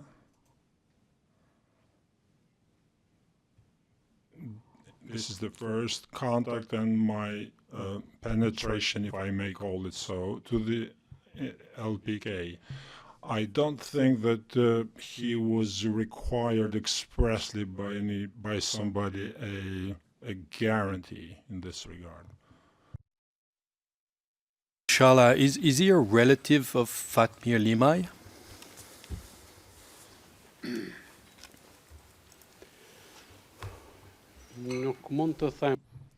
I cannot say a relative, but they are from the same village. They have different family names and they're from different neighborhoods. Shala family, is Haji Shala a relative of Fatmir Limay, to your knowledge?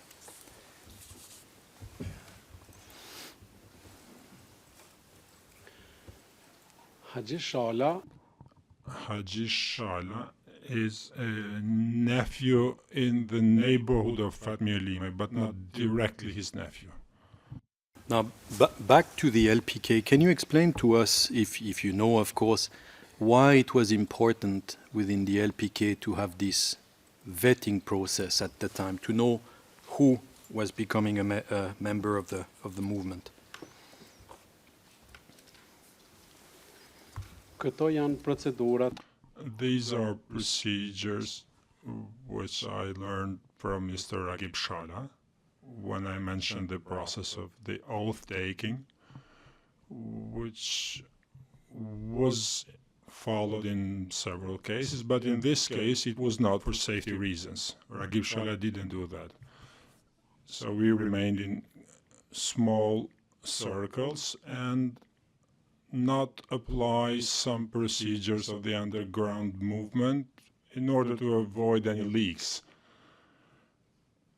In other words, some procedures that Shala had himself to go through were not applied by him in my case, because we had frequent leaks of information.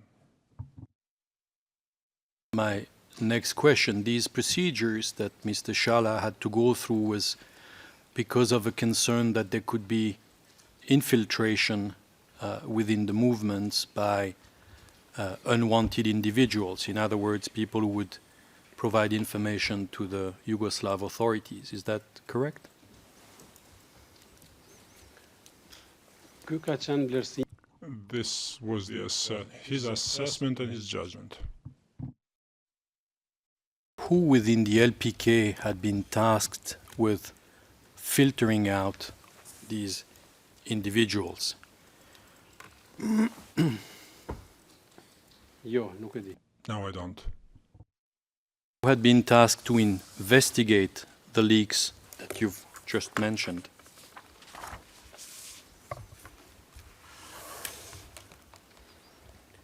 Nuk e njoh, nuk I do not know the organization in such detail to be able to give an answer. Simply put, I don't know. Now, I want to ask you about a number of cases that you have already mentioned to my colleague Judge Barte and to the council here, but I'll start with a few general questions about these.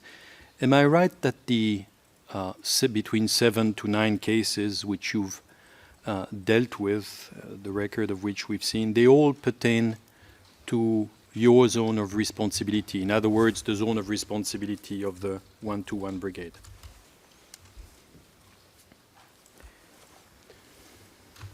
e kam theksuar edhe I stated this in front of the prosecutor as well, that there are in total 10 cases, out of which, among these cases, we have the case of Sedlar, for which we have the minutes of the interview conducted by Mr. De Bruna, who advised and instructed how to proceed. And then we have the criminal reports. So we have 9 criminal reports. Out of these 9 cases, we have 2 which we prepared initially with Mr. Nejmi Karasnici in Brigade 121. Then 4 cases I prepared. I'll stop you simply because my question was maybe not precise enough. What I'm interested in is a point of geography. All these cases you dealt with pertain to incidents that had allegedly been committed within the territory of the 121 Brigade. Is that correct or not? Faleminderit për sqarimin. Thank you for the clarification. That is correct. There were 9 cases which occurred within the territory of Brigade 121. There's one case I'll put aside for you, and I'll come back to it. But how many, if any, of these cases dealt with allegations of mistreatment or killings of suspected collaborators, if any?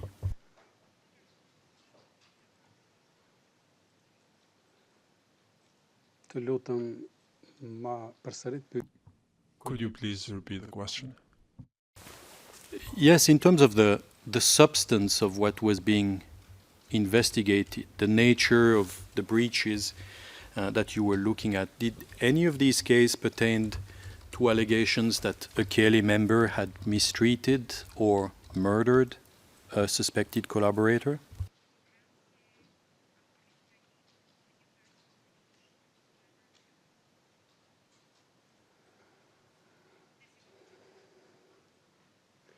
Nuk e di. I am not certain I'm understanding the question correctly. A suspected collaborator Mr. Suleiman Ramadani, I think, was sent to Belanica as a suspected collaborator, but who was then released in the morning because there were no grounds or reasons to hold him any further. Not being very clear, I'm not asking for cases where the subject of the investigation, Mr. Sabit Shala or Ramadani, were alleged to have been collaborators.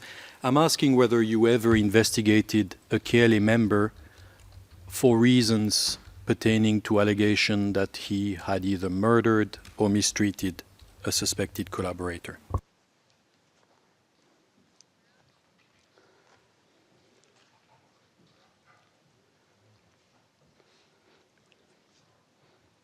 Tani e kam pyetjen. Now I understand the question, I think. This did not occur because we dealt with emergency situations which were brought to us or occurred. It was not possible to deal with any such cases because we didn't have the capabilities, nor the time, nor did we receive any such requests. And in addition, we completely lacked the resources to conduct such an investigation. Thank you. Now I want to ask you about the Kroimir case. I have a couple of questions, and I understand the case, and please correct me if my understanding is incorrect, that the 4 military policemen that were initially arrested was because they set up a detention facility and detained people without authorization from their superiors. Is that correct?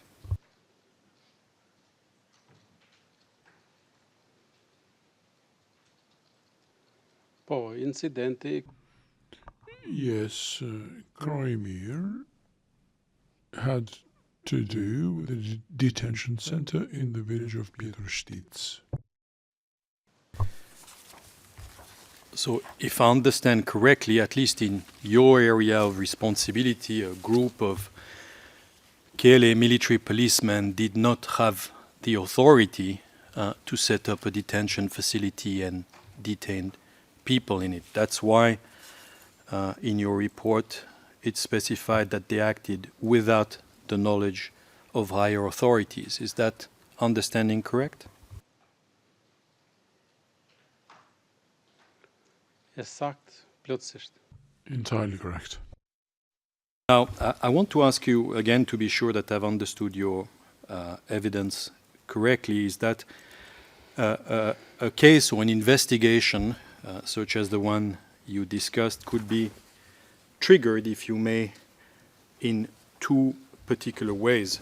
One of these ways, you told us, was through the filing of a criminal report by the military police to Mr. Dobruna. Is that correct?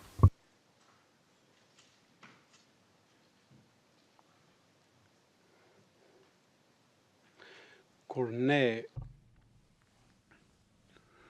When we submitted the criminal report before Mr. De Bruyne, that marked the end of our engagement. We did not pursue the matter further. Mr. De Bruyne may have done so, however, I cannot state this with any certainty. But that would have triggered his responsibility to act. Would you agree?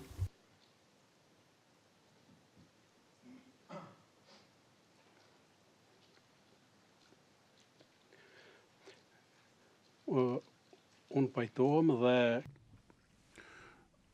I agree, and my staff and I did what we did pursuant to the recommendations and advice of Mr. De Bruyne, following the oral instructions that he had passed on to us, given we never had that in writing.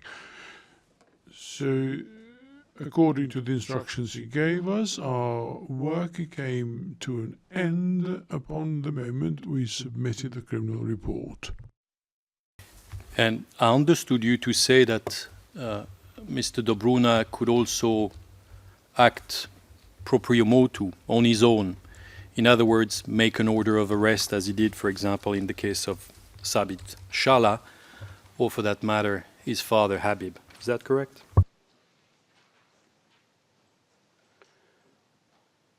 unë kam folë dhe po flas në I have stated an opinion on the basis of what has occurred, not on the basis that I had seen anything in written with regard to the powers of Mr. De Bruyne and the other members higher up in the hierarchy. Can we please see Exhibit 2D20, please? What I'm about to show you, sir, is a document you've seen already several times. It's the record or part of the record of the case of Sabit Shala, and there's a clarification I would like to get from you, if I may.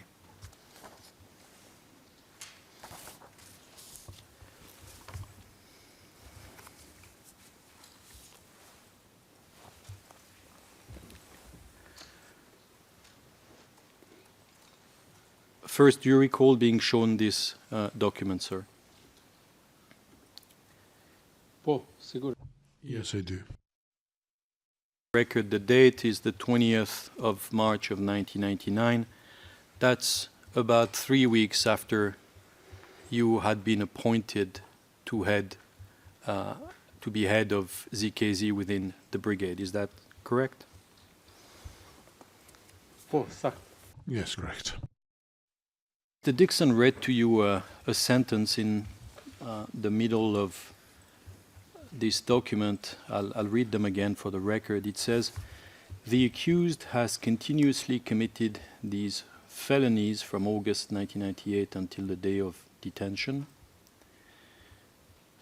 This is demonstrated by statement made by the accused and reports of the KLA intelligence service."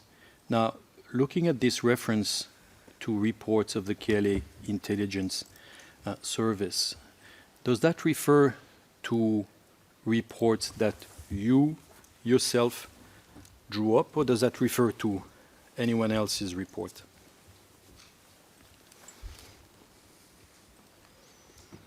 Ka të bëj It has to do solely with the information that has been brought over to me by my associate, Mr. Baftiu.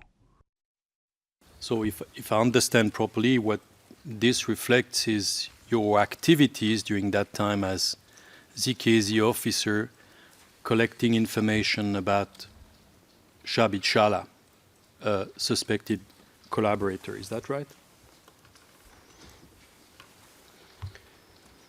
I njëjti aktivitet.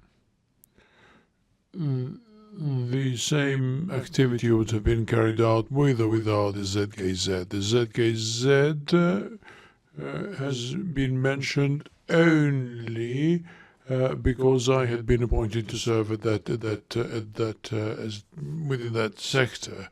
The idea was only to keep that name going, but the same information would have obtained with or without the ZKZ. What would happen to these reports prepared by the KLA intelligence service on the suspected collaborators, such as this one? Would you archive it with the brigade? Would you pass it on to the brigade commander?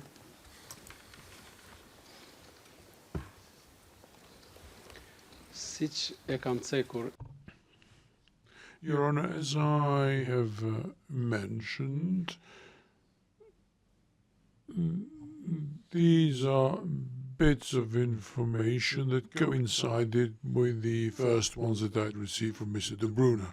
The same individual brought information on the Crimea case too, and there isn't another one.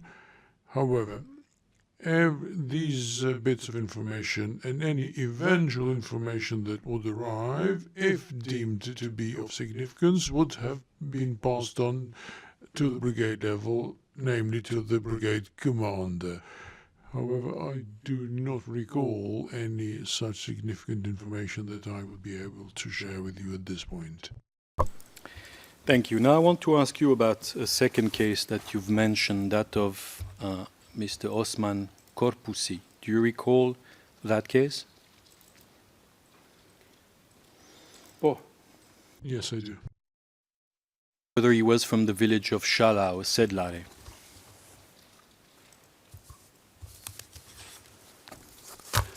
në bazë të mbiemrit, Based on surname, he is from the village of, he was from the village of Sedlar Oshal. Do you know perhaps what nickname he went by? And maybe you're familiar with the nickname of the Chinese, Kineze.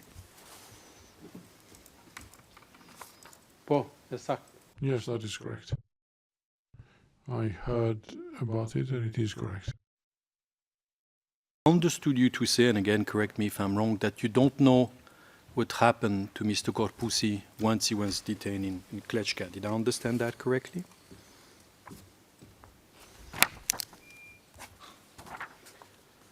Ai duhet He must have been detained on the other side, on the Sedlar side, and from there sent on to Klečka. I don't know how I came by that information. I took a statement and I wrote a criminal report, and that statement was attached to the criminal report and then filed with Mr. De Bruyne or the military prosecutor. I remember on this occasion that it was submitted to Mr. De Bruyne because we submitted alongside the criminal report the handgun with which an injury had been caused by him, if I recall correctly. Do you know someone by the name of Shkelzen Ahmeti?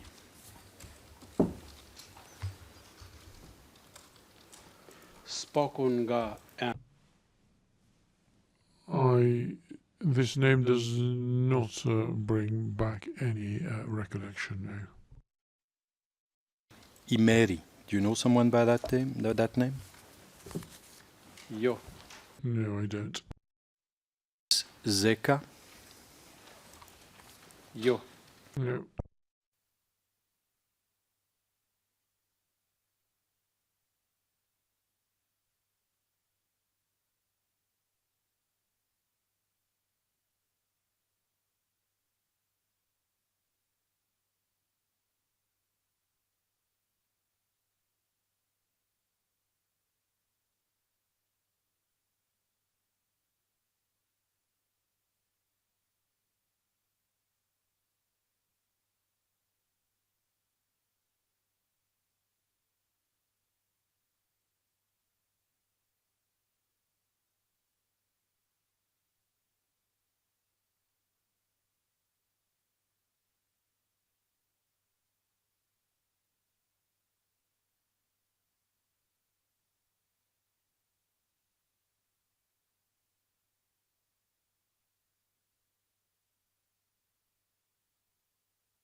which means that there was not a single bit of evidence was submitted to enable us to proceed any further.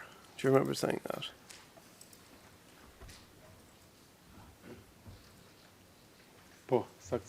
Yes, I do. That's correct. Sir, what did the military police in your brigade do to determine whether there was a factual basis in cases of suspected collaboration? What steps did you take?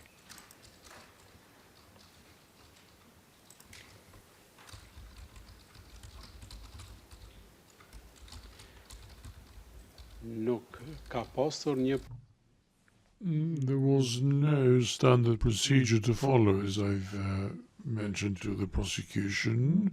Every single case is discrete and separate. If a case was started on an emergency basis by someone, we would take the evidence by the individual who had reported it. But on this occasion, there wasn't a single piece of evidence upon which we could be based to pursue the matter further. So we did not have any mechanisms or procedures that needed to be followed. We just did our work on the basis of what was put before us.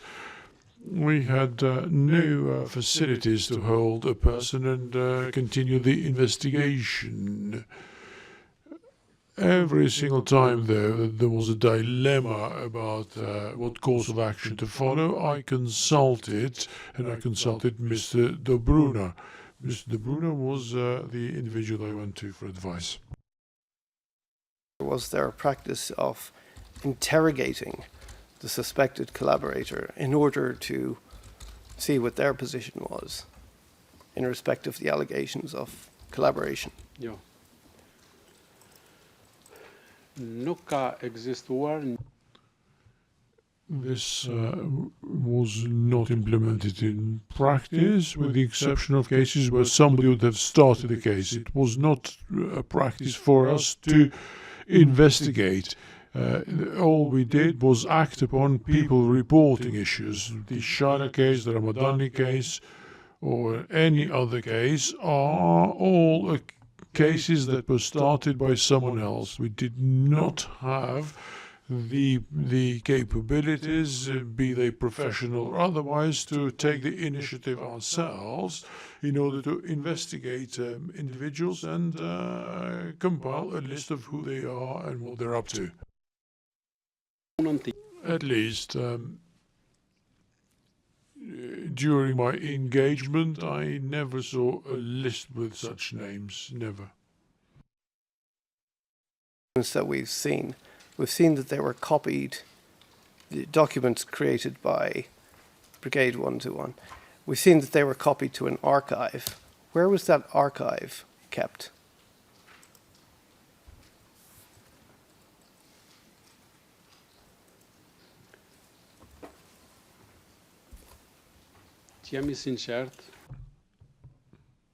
To be frank with you, I don't know.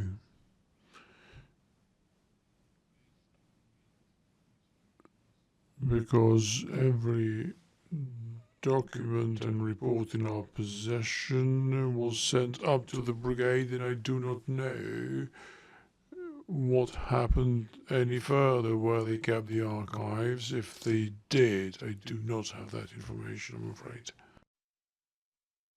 No further questions. Thank you. Any follow-up questions from the prosecution based on the judge's questions? No, Your Honor. Mr. Roberts, any follow-up questions? I would just like a couple of minutes to consult with my client before responding to that. Thank you, Your Honor. Go ahead.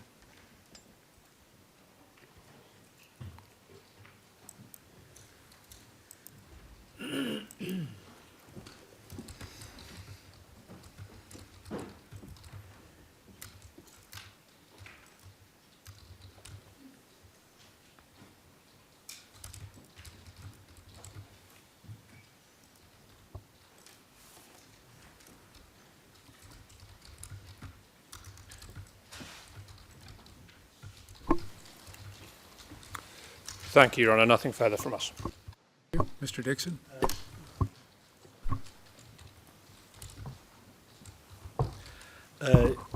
Your Honours, yes, just a few questions. I won't be long. Fine, go ahead. Thank you. Mr. Krasniqi, just a few more questions arising from the judge's questions. First of all, in relation to a question asked by Judge Barter, this is at page 85, you were asked about both yourself, placed together with Mr.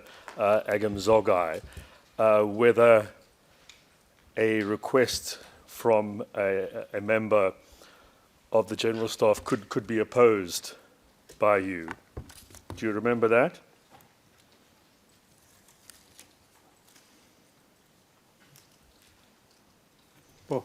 Yes, I do. Correct, isn't it, that as far as Mr. Zogai is concerned, you don't know of any requests that were made directly to him by any member of the General Staff? That's right, isn't it? Yes, sir. That's correct, right, yes. In relation to a question asked by His Honour Judge Metro about the document, we don't have to bring it up again.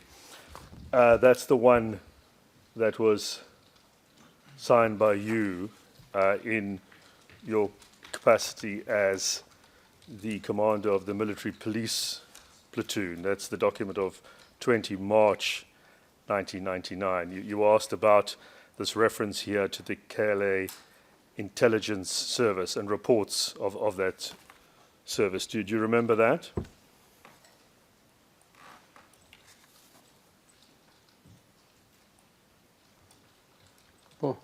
Yes. That helps, Mr. Dixon. Yes, I'm not going to bring it up unless Your Honour wants it, but for the record, it's 2D20. Thank you, Your Honour. Do you recall being asked that question earlier?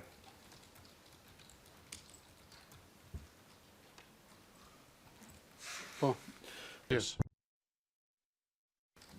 What I wanted to clarify with you is in your evidence earlier on today, and this is at page 41, you said that you wanted to clarify a matter in relation to this document, and you said the following.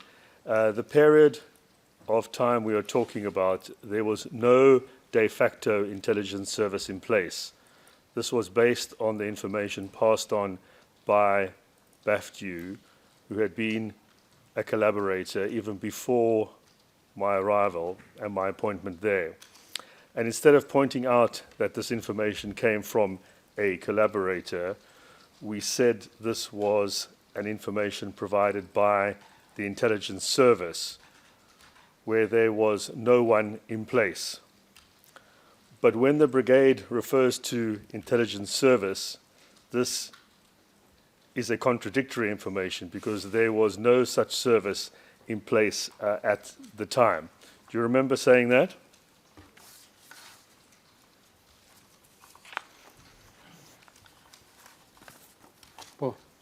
Yes, I do. This reference here in your report of 20 March 1999 to reports of the KLA intelligence service is an incorrect one in the sense that there was no service at the time and you had no reports from that service that you were basing any of your findings on. That's Objection, right, isn't it? compound question. Yes, it was compound. Please break it down. Well, I'll do so like this, Your Honor. Where you said here, reports of the KLA intelligence service in this document, first of all, there was no service at that time. Objection beyond the scope. It was addressed in cross-examination. Well, I don't believe any of the judges brought that well, question up. Your Honor, Judge Metro specifically said that these were Yes. reports about collaborators from the KLA intelligence service. Yes, you're right. Overruled. Go ahead. You can answer. Do you want me to repeat the question? There was no KLA intelligence service in existence at the time. This is 20 March 1999. That's right, isn't it?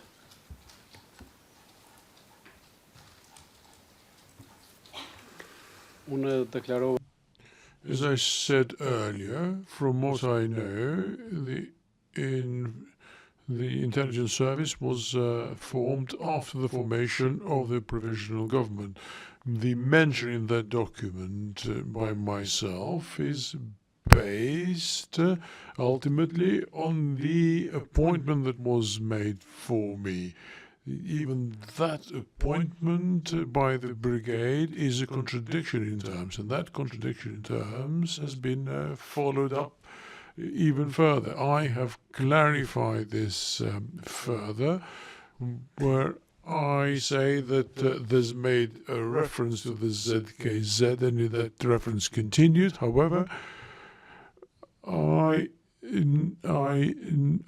never heard of the use of the Secret Service anywhere else. We used to use ZKZ throughout. During the wartime, however, we did not pay that much attention to the terminology being used. But in terms of its formation, I think that it came into existence after the formation of the provisional government.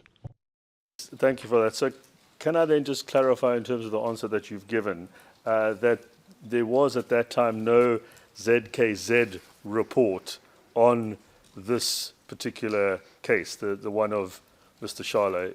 It was merely information that you'd got from Mr. Baftu.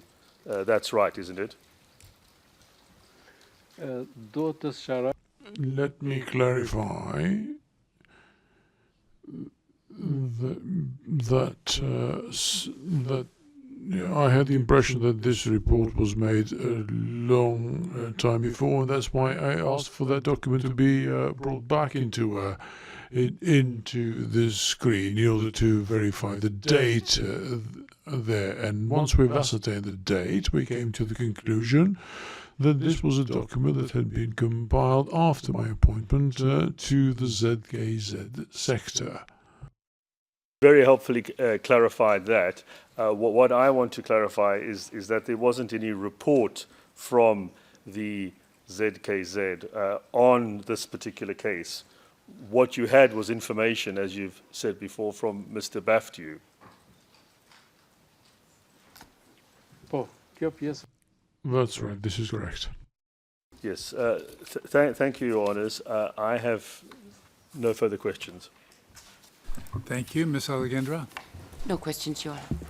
and Mr. Misitich. No questions. Thank you. Your Honor, while the witness is still here, I believe there's a transcript error. If I could get Your Honor's guidance, it's on page 69.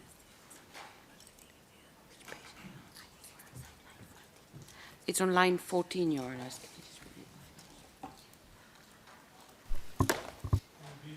It would be best if you would just submit this and ask the translators to verify it. Certainly. We can't do it from here, so, Certainly. yeah.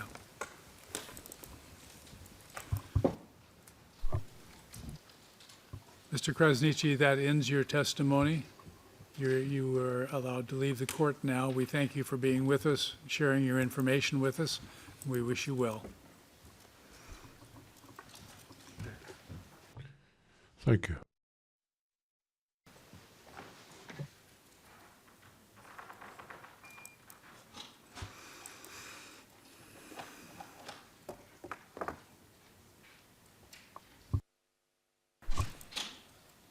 Anything else that needs to be addressed? Not to be addressed, but just for tomorrow, as it's a video link witness, our client will be filing a waiver to be following it back from the detention unit. All right. Thank you, Anybody else that wants to do that may do so. We will commence at 11 o'clock. We'll do 2 one-hour sessions from 11 to 12 with a 15-minute break, 12 to 1, then we'll break for lunch, and then we'll finish up if necessary. Yeah, most of you have said you wanted 45 minutes. I don't know if that's still the case. It should be much less, I would think, Mr. President. But I just wanted to confirm, my understanding was that the time was 11:30. And Oh, if was that's, it? Oh, if I'm that's been sorry. moved up, My that'd be mistake, great. no, if it's 11:30, it's, pardon me? Yeah. It is 11:30, okay, we'll just do I think we all have 11:30 a- to 1 then, and then whatever else after Some of us are 2:30. trying to make it to get out of the Hague day tomorrow, Yeah. so, thank you. Your Honour, I can say we have very little, if anything, to ask this witness. As do we. I think we officially dropped ours to about 10 or 15 minutes, so thank you. We will be about the same, maybe 30 minutes max. I think probably 10, 15. Thank you. Yes. Thank you all for being here today. We'll see you tomorrow morning at 11:30. All rise.